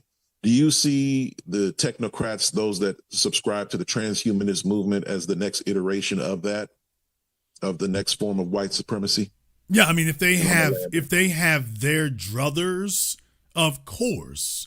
I mean, that's their whole thing, is transcending the last 160 million years of human Terran experience. So number one is leaving the confines of the planet Earth. That's number one. And number two is ultimately overcoming the confines of mortality. And I'm just saying, it sounds like some science fiction stuff, but if you follow me for a few moments and just think, okay, just suspend disbelief for just a few moments. Imagine, if you will, because Elon has talked about this part here openly. If there's a colony on Mars, Elon has always maintained that that's not owned by any government. If a private corporation can get to Mars, whatever they get to there, that belongs to them. He's already said that. Right. We would be making the laws. Well, and the other thing he pointed out was that, and of course we'd have to, because you see, there wouldn't be any United States government up there. So we would have to govern ourselves. It's not going to be, you're not going to have police to call up there. So whatever we put up there, we run it. And of course we would want that. So there's on the one side of it, think about that right there. Okay, well, who's going to run it? Not you and me. So there's your white supremacist establishment right there. It brings to mind that what you said earlier, art imitates life, the movie Elysium with Matt Damon, I think. Yeah, I mean, that's one thing about it there. Now, the other one is there's about, when you say about transhumanism, all right, breaking the confines of humanity. So that Neuralink thing, for those of you who don't understand what the ultimate goal of a Neuralink is, or man-machine interface, the movie The Matrix was showing you what that is, but there was also a Johnny Depp movie that dealt with that as well, which is basically Johnny Depp. No, the actor Johnny Depp. Johnny Transcendent. Depp. He was called Transcendent. Yeah, and that movie where he's like some rich dude and he uploads his consciousness. So the real thing is, how do you get out of your mortal body and whatnot? If you could upload your consciousness to a machine, well, that's it. You've overcome mortality. Now you've got white supremacy eternal. You're in a machine now, and we can just transfer you from one machine to another. That's it. You just entered permanent white supremacy right there. Wow. Now you have an oligarchy that you can't stop them. You can't kill them. They run everything. And imagine being on Mars. They could turn off your life support. So the fight's over before you even started. So when you all talk about transhumanism, I want you to understand that those are the pillars of it. And yes, you see it. So when you see Neuralink, a man-machine interface, the first step is being able to get the human brain to interface with a machine. That's why they're so adamant and so bent on being able to get the mind to communicate with computers. Like in Japan, you think of a color and it shows the color up on the screen. You think of a word and it shows the word up on the screen. You think of a sound and it plays the sound through the speakers. Those are the steps that are being taken to ultimately getting to like a Matrix style man-machine interface. And their goal, now, not sure if they'll accomplish it, but the goal is to be able to upload or transfer your consciousness. And at that point right there, brother, I know this is kind of off in the woods. I'm glad you asked it, and I don't want to babble on too long. But what I'm saying is that I said all that to put this piece together for you. Now, how do those two things work in conjunction? Human bodies cannot operate outside of Earth. This is the product of millions of years of evolution. Mars does not have an atmosphere. Mars is open to radiation. It's open to outrageously radical temperature swings. It doesn't have water on it in any appreciable amounts. So it's really a place you would go to die. Unless you were a machine. Yeah, that makes sense. Unless you were a machine.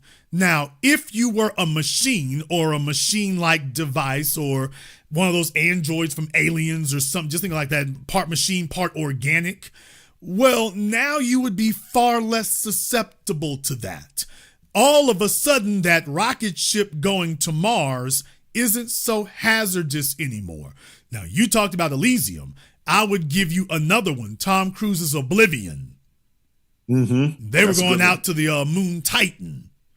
So, yeah, it's very uncomfortable as a human being to have to make that travel out there like that. Or Matthew McConaughey and Interstellar. Yeah, that would be very difficult for a human body to do, but a machine body with organics in it, if you could finesse that enough, yeah, you'd be able to make that 100-year trip easy. All of a sudden, and by the time you and me make it out there, brother, they got, you think your white supremacist suburbs in America are bad. Imagine them having a big ass wall, like whatever that TV show was. There was a TV show about the outer limit, not outer limits, it was about it was about the asteroid belt, and there were people on Earth and Mars and whatever. They'll say the name here in a moment. But think about that for a few moments. By the time you and me get out there and they've set up a whole damn system by the time we get there. Think about that for just a few moments. Well, that's literally what they're trying to do. And Elon's just one. Jeff Bezos has talked about it. Mark Zuckerberg has talked about it. The Expanse. That's the show, The Expanse. The Expanse. Yeah, these TV shows we're seeing, people all the way from Star Trek forward. Yeah, they're science fiction, but these are people wargaming this and planning out how do you make this happen. And they're not just sitting back doing nothing. They're actually actively working on it. And what I'm saying is, did you notice the people who are not involved? You and me. That's right. So folk like us, it's like, yeah, it's not going to be for you. It's going to be for these people over here. And if you and me do rig us up a rocket ship and get out there, they're like, okay, we're going to shoot them niggas down before they get anywhere close.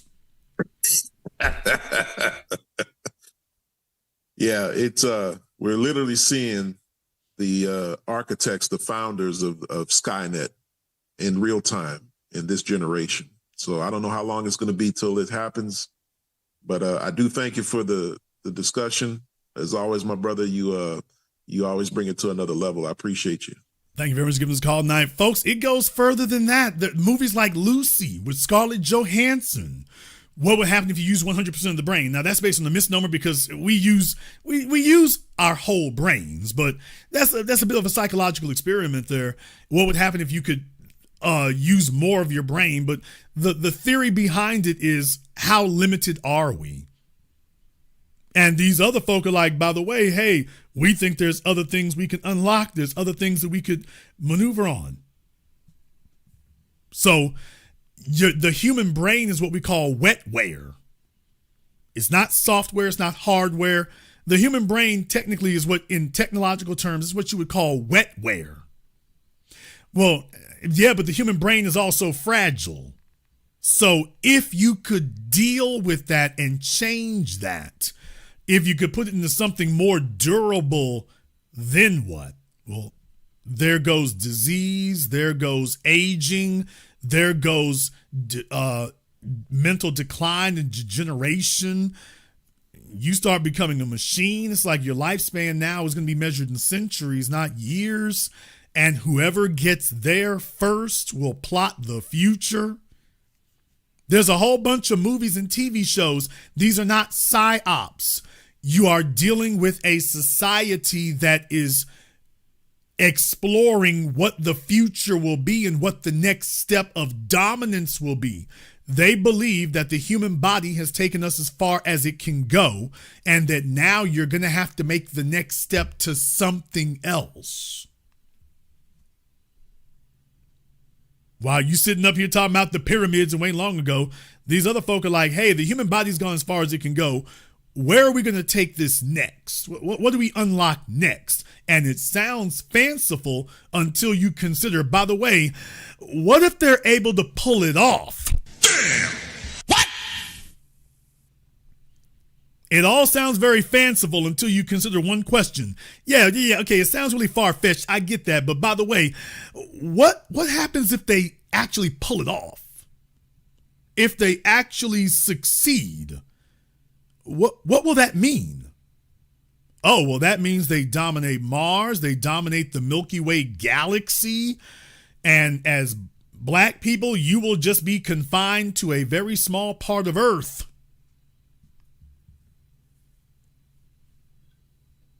You'll be confined to a very small part of Earth if they allow Earth to continue existing, because at that point, it would be in their interest to pollute the planet mercilessly until they've removed you.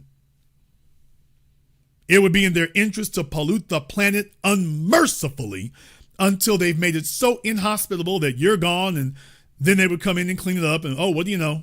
Well, that got dealt with. No, Ray Bradbury, Isaac Asimov, Jules Verne. Jules Verne was the real one, by the way. So Jules Verne, Isaac Asimov, Ray Bradbury, these folk been talking about this and exploring this and mentally and emotionally and investigating it now for over a century. Over a century. Now they've actually got the ability to start moving on things and making that happen. If they pull it off,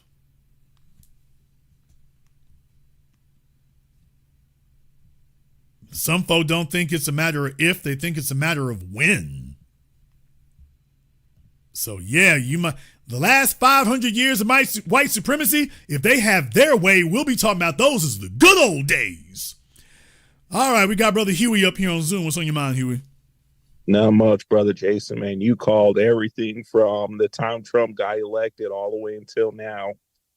Only thing I'm probably going to call is that all those Afrikaners that came here, them white folks, I bet they going to have a rude awakening because them white folks don't like them either.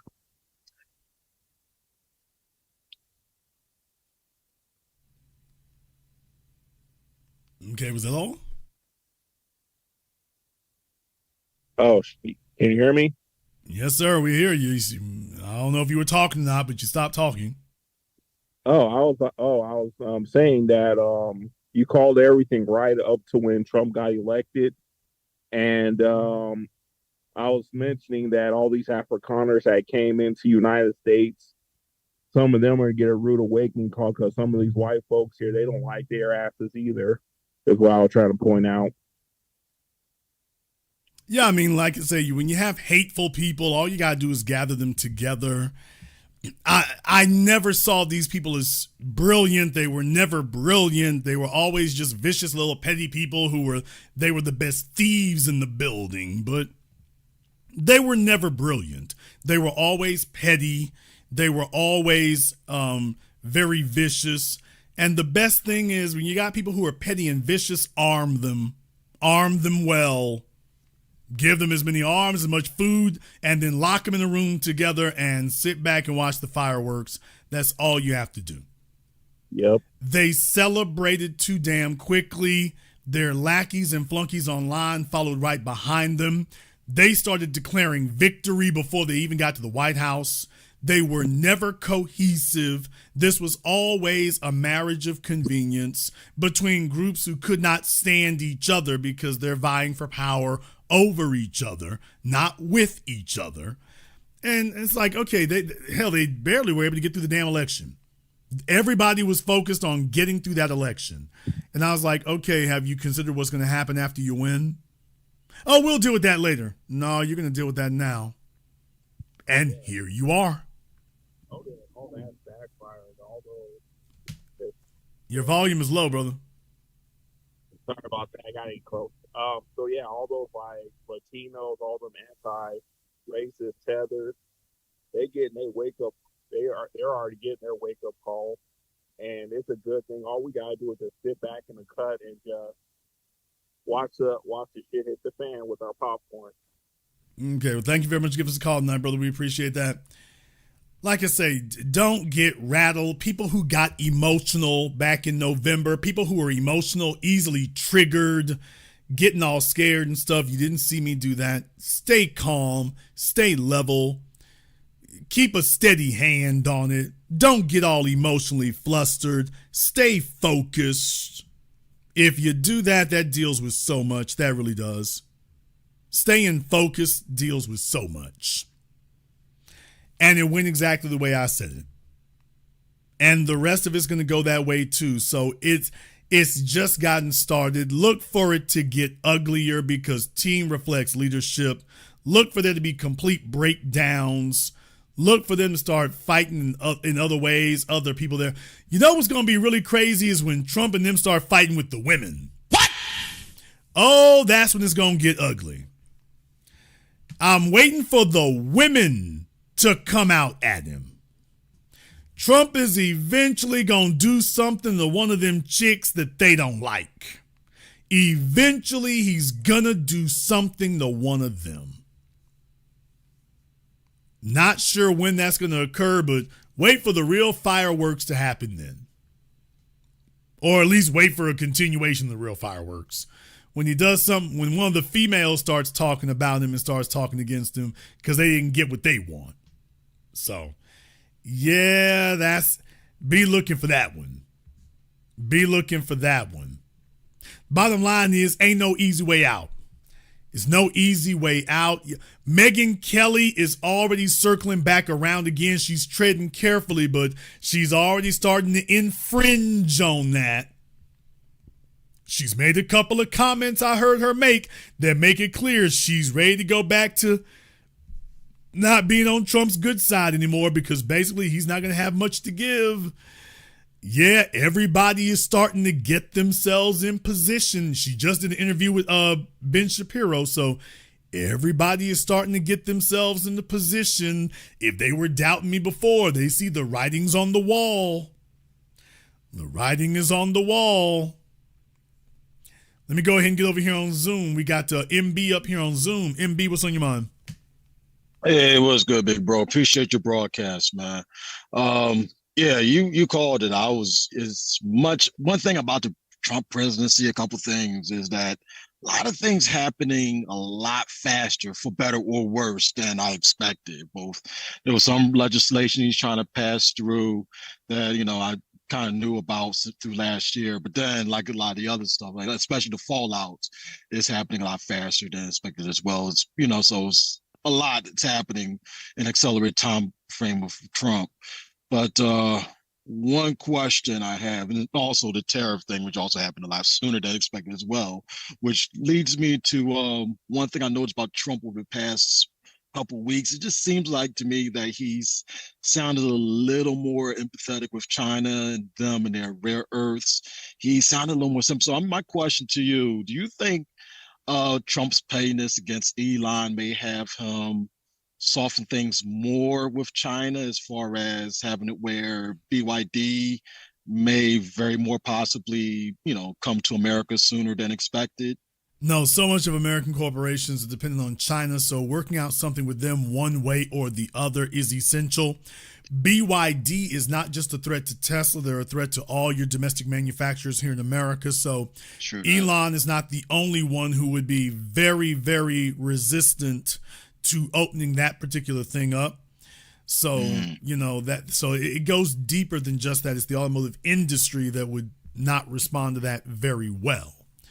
So that would really be the thing you'd be taking a look at there is in that regard. So, look, Elon Musk is putting himself in a bind because the only consistent thing he's done is what's best for his business. When supporting Democrats and their green agenda was best for business, that's what he supported. When that was no longer what was best for business, he flipped over and now we're Republican. Now that died a very quick death. So expect the past to be the best indicator of the future. Elon is going to do what's best for business. And if supporting the Democrats is going to be best for business, watch him jump back over there. But no matter what it is you're looking for, he's been consistent that he does what's best for his business. And whoever that is. I mean, he's also playing on the fact that he's the perfect avatar for the fact that white supremacy plays both sides. Remember how the liberals who's burning down his dealerships was the ones gassing them up in the first place a decade ago. But now you mad at him. And now what? In a few months from now, they're probably going to be buddy-buddy with him. So, they've already started. Man. They have already started. Look, what they have to admit and concede, and this is what I've been telling y'all about this before. I mentioned this last week and the week before. As black folk, we don't see it that damn way. We hold grudges over really, far as the dominant society is concerned, petty things, minor things. So 1 minute these other folk are over there, your mama's a whore and you're a pedophile. The next thing you know, because think about this for a few moments. Remember what Trump said about Ted Cruz? Remember what Trump said about Ron DeSantis? Yeah. Remember what he said about Nikki Haley? And they were all sitting there at the convention. I mean, he was insulting folks' daddies and every damn thing. No, those are fighting words. We're going to burn them bridges with us. So what I'm saying, they did that right there. Next thing you know, it's like, okay, we find. So what I'm saying is that our perspective on that is different. So their ability to reconcile these things, don't underestimate that. I'm not telling you that Elon Musk necessarily will not be back. I just think the odds are outrageously against it right now because I see what Trump said. But with these other folk here, man, they do what's in their best interest and everything else is subjugated to that. If it's not in their best interest and it's not to come up, they ain't trying to have it. That's not what they're trying to do. So it's important that we remember that that's the time that they're running on so that we don't underestimate what those things mean. Elon Musk kicked the Democrats' asses in 2024. Yeah, they didn't like losing, but they also respect it. As sore as it might be, they understand he was good enough to whip their asses. They respect that. So now what would they want? They want him to be on their squad. The only thing they're going to be upset about is, damn, Elon, if you were going to do it that good, you should have been with us the whole damn time. So that's where you're going to see things going next. If he indicates that he's going to put that firepower behind them, the Democrats are in such disarray right now and their constituency is so demoralized. Remember, they got like a 16% approval rating right now from Democrats. Democrat voters are giving the party like 19% approval. They will that's a desperate group right there. That's the formula for a desperate group that right now will sell their souls to any dark deity that will get them out of this bind. And if Elon says, I'll put the firepower behind it, we'll make this happen, and I own Twitter. Brother, if they had the ability to get off that lame-ass blue sky and come back to Twitter, where it's really popping, man, there's just too many reasons to say yes and not nearly enough to say no. They selling their mamas up the road to get back on with his good graces. So yeah, I'm here to man, see if Elon Musk sells, if for everybody who shows up and burns their MAGA hat, we'll take $1,000 off your Tesla. Them folk will be there tomorrow morning. Yeah, well, I'm here for the drama and the dumpster fire to follow, man. Appreciate you and all your insights, sis, man. B1, man. B1, brother, thank you very much for giving us a call tonight. Yeah, please do not underestimate that. They got their asses kicked, but they respect it. They respected he was good enough to whoop their behinds. Now they want to figure out how to win. It's like the New York Yankees. If you're a player from another team and you're better than them, they're trying to figure out how to sign you. It's like the Yankees. So that's all it'll be. Elon was winning. You know his pocket's deep as hell. They're just waiting for him to go ahead and get him a lane. If he offers to defect to their side and to put his resources against Trump and the Republicans, the Democrats will be all over it. They'll be all, they don't have anybody who can do what he does. He owns the only relevant social network that was left, the one that's for news anyway. He owns that one. When Joe Biden dropped out of the race last year, folks, he posted it on Twitter. What?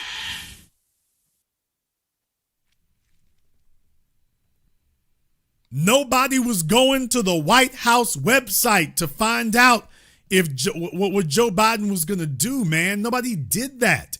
Everybody went to Twitter. They went to Twitter, man.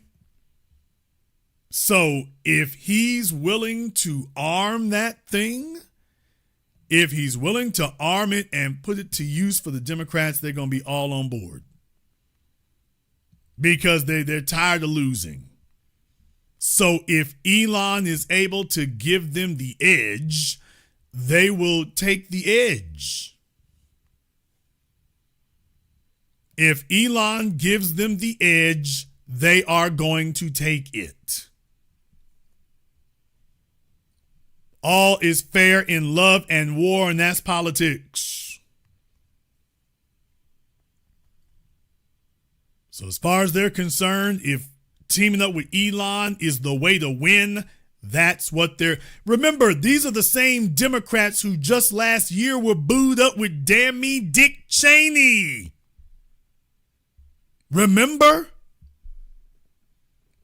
last year, Kamala Harris and friends were bragging that they had gotten Dick and Linda Cheney.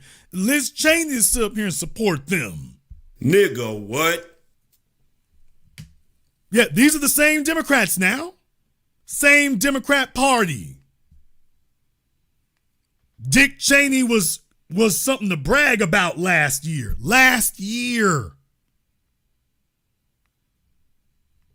You think that Elon Musk is going to be persona non grata if he can benefit them? You think that's the way that works?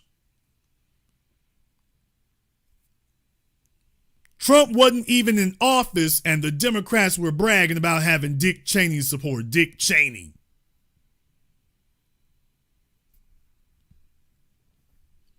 Elon already knows the time. If it comes down to it, he gonna blow a bag. If it comes down to it, he will blow a bag, and as long as the Democrats are going to protect his business, he's good. He'll be good. And right now, he better start thinking in that direction because he needs to start thinking about what life after Trump is going to be. And life after Trump starts right now. Life after Trump for Elon starts right now. And if he doesn't play his cards right, and so far he hasn't, that little tantrum he threw up on Twitter, man, that's going to be the most expensive damn tantrum ever. So far it has been. Hundreds of billions of dollars in value of his company lost and counting. So we called it. We predicted it. We told you it was coming. We said what it was. It hit exactly like we said it would. It broke exactly the way we said it would. And the rest is going to do the same. Barack Obama is done. Elon Musk has apparently followed but he's got enough money to try to resurrect himself. We'll see if it succeeds. Donald Trump's administration is in complete anarchy right now. No one is afraid of him. Even Republicans are standing up to him. His agenda is in tremendous difficulty. The only thing he's offering is tax cuts. And that's something, but I'm afraid it won't be enough. Folks are barking back. He's lost the bully pulpit. And I'm predicting the next 3.5 years are just going to be a really rough ride for him. And now his favorite billionaire buddy has got the long knives out for him. It's just going to be a rough ride. It really is. It really is. We're going to go ahead and wrap things up here tonight. Before I do, I want to thank everyone who's contributed to tonight's program on PayPal, Super Chat, Venmo. Shout out here to my man, Mr. Cochrane. Thank you very much for your support, brother, here on Venmo. We appreciate that. Suleiman, Vincent, Walter, Nancy. I see you over there, Nancy, G. Mars, and everybody else. If you are new here to the Black Channel, welcome to the Haven of Intelligent Black Thought. We do this every weekend, holidays, some days in between. Click that red subscribe button. Click that yellow notification bell so you can be ahead of the curve, ahead of the news. We are not the place that reports it. We predict it and accurately forecast it. This is what we do.